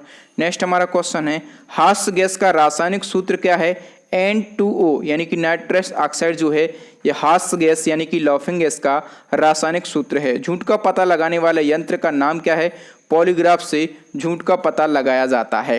नेक्स्ट क्वेश्चन है, हृदय एवं फेफड़ों की गति सुनने के लिए डॉक्टर किस यंत्र का उपयोग करते हैं, दोस्तों हृदय एवं फेफड़ों की गति सुनने के लिए डॉक्टर स्टेथोस्कोप का प्रयोग करते हैं। और स्टेथोस्कोप का आविष्कार किसने किया था, तो लेनेक ने स्टेथोस्कोप का आविष्कार किया था। नेक्स्ट वन की यदि हम बात करें तो 1 हॉर्स पावर कितने वाट के बराबर होता है, दोस्तों 1 हॉर्स पावर जो है ये 746 वाट के बराबर होता है। ठीक है, नेक्स्ट वन की हम बात करें तो तंत्रिका तंत्र की इकाई क्या कहलाती है, दोस्तों तंत्रिका तंत्र की इकाई जो है यह क्या है, न्यूरॉन है। ठीक है, नेक्स्ट वन की हम बात करेंगे तो मानव हृदय में कक्षों की संख्या कितनी होती है? 4 होती है। ठीक है। ध्वनि किन तरंगों के रूप में यात्रा करती है? तो ध्वनि तरंगदैर्घ्य तरंगों के रूप में यात्रा करती है। होम्योपैथी चिकित्सा पद्धति का जनक किसको कहा जाता है? हैनीमैन को होम्योपैथी चिकित्सा पद्धति का जनक कहा जाता है। नेक्स्ट क्वेश्चन है, किसी जीवित शरीर के अंदर कोशिका या ऊतक की मृत्यु को क्या कहा जाता है? दोस्तों, किसी भी जीवित शरीर के अंदर किसी कोशिका या फिर ऊतक की मृत्यु को नेक्रोसिस कहा जाता है। नेक्स्ट क्वेश्चन है, भारत का पहला परमाणु ऊर्जा केंद्र कहाँ पर स्थापित किया गया? महाराष्ट्र के तारापुर में स्थापित किया गया। 28 अक्टूबर 1969 को स्थापित किया गया। नेक्स्ट क्वेश्चन है, फलों को पकाने के लिए किस गैस का प्रयोग किया जाता है? तो एसिटिलीन का प्रयोग किया जाता है। स्पर्मोलॉजी किसका अध्ययन किया जाता है? तो स्पर्मोलॉजी में बीजों का अध्ययन किया जाता है। नेक्स्ट क्वेश्चन है, मानव शरीर में कंठ को क्या कहा जाता है? दोस्तों, मानव शरीर का जो कंठ है इसको वॉइस बॉक्स कहा जाता है। कंठ वायु मार्ग का एक भाग होने के साथ में ध्वनि उत्पादन का भी कार्य करता है, इसलिए इसको स्वर तंत्र यानी कि वॉइस बॉक्स कहा जाता है। ठीक है। ये जो है ये इसको आमतौर पर हम क्या कहते हैं? तो इसको आमतौर पर टैटुआ कहा जाता है। नेक्स्ट वन की हम बात करेंगे तो कौन सी कोशिकाएं पौधों के विभिन्न अंगों को जन्म देती हैं और पौधों को बढ़ने में मदद करती हैं?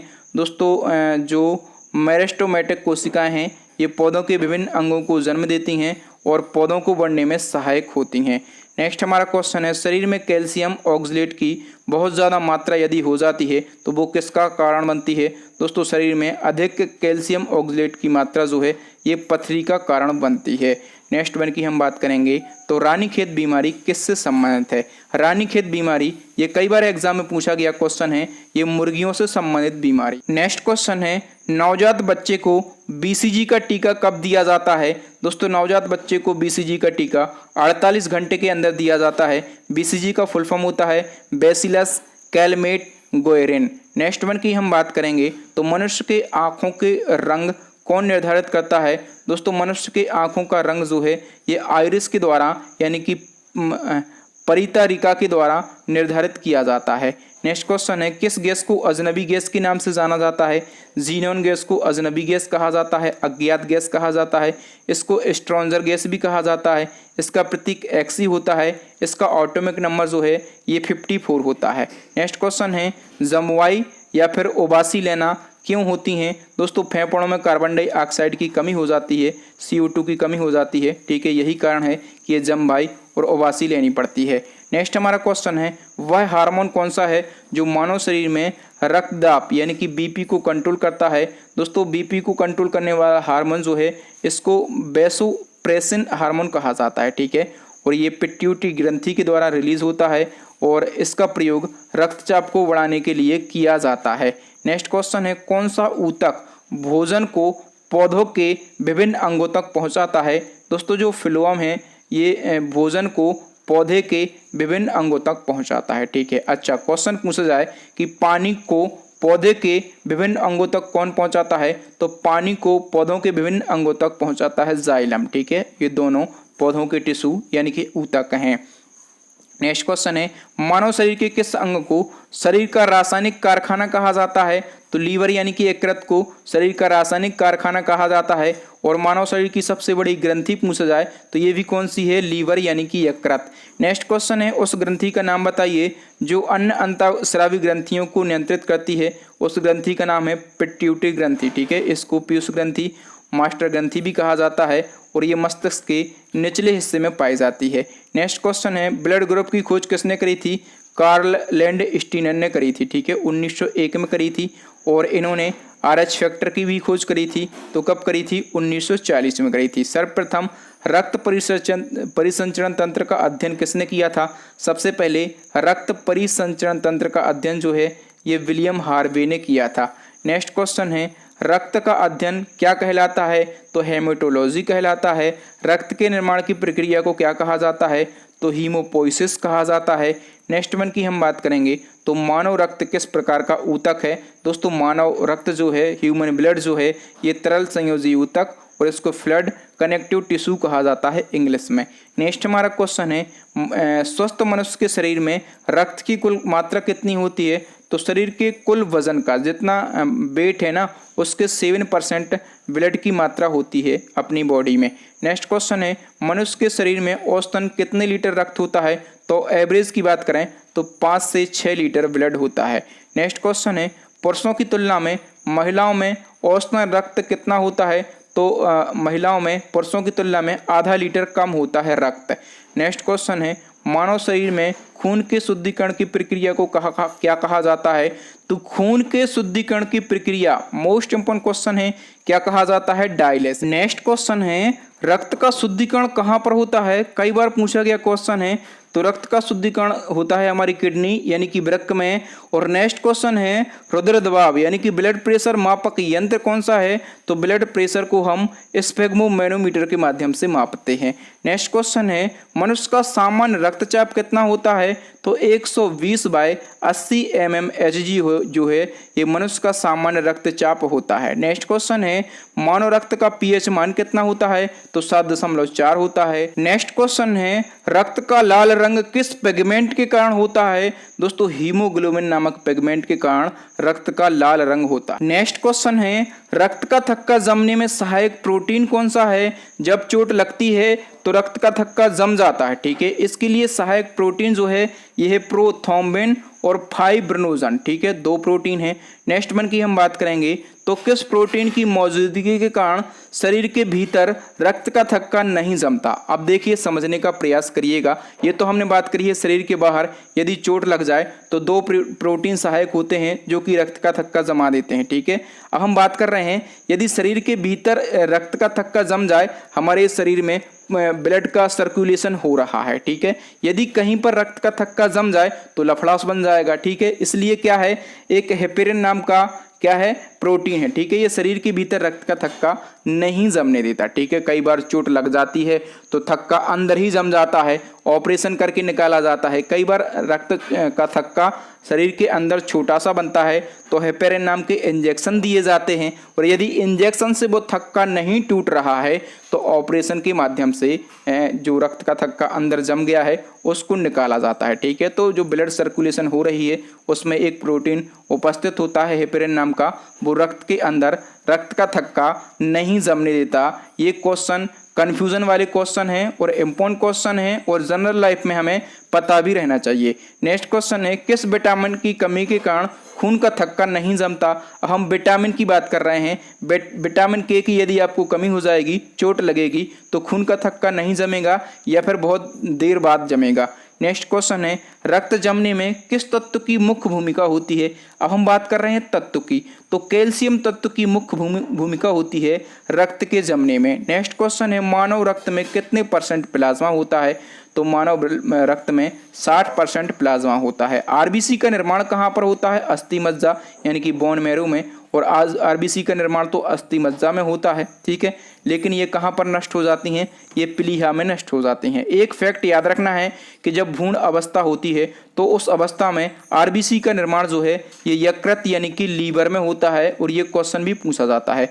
आरबीसी का कब्रिस्तान किसे कहा जाता है? प्लीहा यानी कि स्प्लीन को। क्यों कहा जाता है? क्योंकि आरबीसी जो नष्ट हैं वो कहाँ पर होती हैं? प्लीहा यानी कि स्प्लीन में। एक और धमाकेदार क्वेश्चन, एटाई रोग शरीर में किस तत्व की अधिकता से होता है? दोस्तों एटाई रोग जो है यदि हमारे शरीर में कैडमियम यानी कि CD की अधिकता हो जाए तो ये रोग हो जाता है। कैडमियम की बात करेंगे, सिंबल CD होता है, एटॉमिक नंबर 48 होता है। आपको फैक्ट याद रखना कि फ्रेडरिक स्ट्रोमेयर ने 1817 में कैडमियम तत्व की खोज करी थी, ठीक है। कैडमियम कचरे और औद्योगिक कचरे में पाया जाने वाला बेहद नुकसान पहुंचाने वाला तत्व है और कैडमियम से ही एटाई रोग हो जाता है। इस रोग में क्या होता है? तो अस्थियों और जोड़ों में बहुत ही दर्द होता है। नेक्स्ट क्वेश्चन है किस मिश्र धातु का प्रयोग हवाई जहाज के डैने, जो हवाई जहाज के पंख है ना, इनको डैने कहा जाता है, ठीक है। तो डैने किस मिश्र धातु से बनाते हैं? डेल्टा मेटल से बनाते हैं, ठीक है। डेल्टा मेटल का संगठन की बात करें तो इसमें कॉपर 60% होता है, जिंक 38% होता है और इसमें लोहा केवल 2% होता है। ठीक है, डेल्टा मेटल का संगठन हमेशा पूछा जाता है कि कितने परसेंट कॉपर है, कितने परसेंट जिंक है। जीवाणु यानी कि बैक्टीरिया की खोज किसने करी थी? ल्यूवेनहॉक ने। और विषाणु यानी कि वायरस की खोज किसने करी थी? तो इसकी खोज इवानोविस्की ने करी थी। नेक्स्ट क्वेश्चन है, अस्थियों में कैल्शियम की मात्रा किस टेस्ट के द्वारा पता करी जाती है? अस्थियां यानी कि बोन। ठीक है, बोन में कितना कैल्शियम है, कितने परसेंट कैल्शियम है, यदि ये टेस्ट हमें करना है तो उसके लिए बीएमडी टेस्ट करना होगा। ठीक है, बीएमडी टेस्ट का फुल फॉर्म होता है bone mineral density. Next one की हम बात करें तो नदी का बहता जल किस प्रकार की ऊर्जा का संवहन करता है? दोस्तों, नदी का जो बहता हुआ जल है ये गतिज ऊर्जा यानी कि काइनेटिक एनर्जी का संवहन करता है। नेक्स्ट हमारा क्वेश्चन है, इम्यूनोलॉजी का जनक किसे कहा जाता है? दोस्तों, एडवर्ड जेनर को इम्यूनोलॉजी का जनक कहा जाता है। इम्यूनोलॉजी यानी कि प्रतिरक्षा विज्ञान, विज्ञान की वह शाखा है जिसमें सभी प्राणियों के प्रतिरक्षा तंत्रों का अध्ययन किया जाता है। ठीक है, इसके जनक एडवर्ड जेनर हैं और एडवर्ड जेनर से आपको याद रखना है कि इन्होंने चेचक के टीके का आविष्कार भी किया था। नेक्स्ट क्वेश्चन है, एस्प्रिन का रासायनिक नाम क्या है? एस्प्रिन दर्द निवारक दवा है, सभी लोगों ने खाई होगी। ठीक है, इसका रासायनिक नाम है एसिटिल सैलिसिलिक एसिड। ठीक है, इसका फॉर्मूला C9H8O4 होता है। नेक्स्ट वन की हम बात करेंगे तो किस गैस को मार्स गैस कहा जाता है?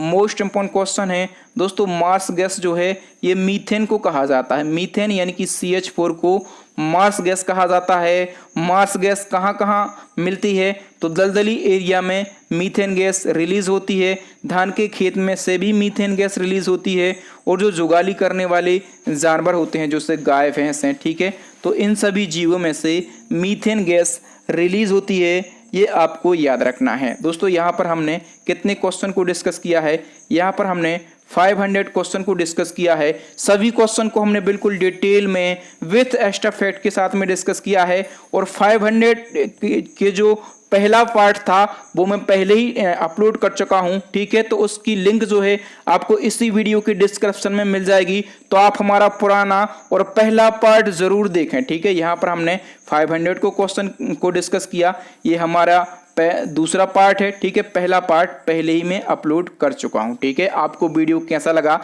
आप हमें कमेंट करके बताएं। और इस वीडियो के लाइक का जो हमने टारगेट रखा है वो हमने 20,000 लाइक का टारगेट रखा है। ठीक है, इसी प्रकार से साइंस के, इकोनॉमी के, ज्योग्राफी के सभी सब्जेक्ट का यदि आपको मैराथन क्लास चाहिए, मास्टर वीडियो चाहिए, तो इस वीडियो को अपने भाई बहनों के साथ में पहुंचा दें। व्हाट्सएप पर, टेलीग्राम पर जितने भी स्टडी से रिलेटेड ग्रुप हों सभी ग्रुपों में इस वीडियो को शेयर करें, वीडियो को लाइक करें। जो नए स्टूडेंट हैं वो हमारे चैनल को सब्सक्राइब कर लें, साथ में बेल आइकन दबा लें, पुराना पार्ट ज़रूर देखें। इसी प्रकार के धमाकेदार वीडियो देखने के लिए हमारी प्लेलिस्ट को विजिट करें। प्लेलिस्ट की लिंक आपको यहाँ पर आई बटन में मिल जाएगी। तो थैंक यू दोस्तों, राम राम, दुआ सलाम। मिलते हैं नेक्स्ट वीडियो में किसी न्यू टॉपिक के साथ। तब तक के लिए इजाज़त दीजिए। जय हिंद, जय भारत, वंदे मातरम, भारत माता।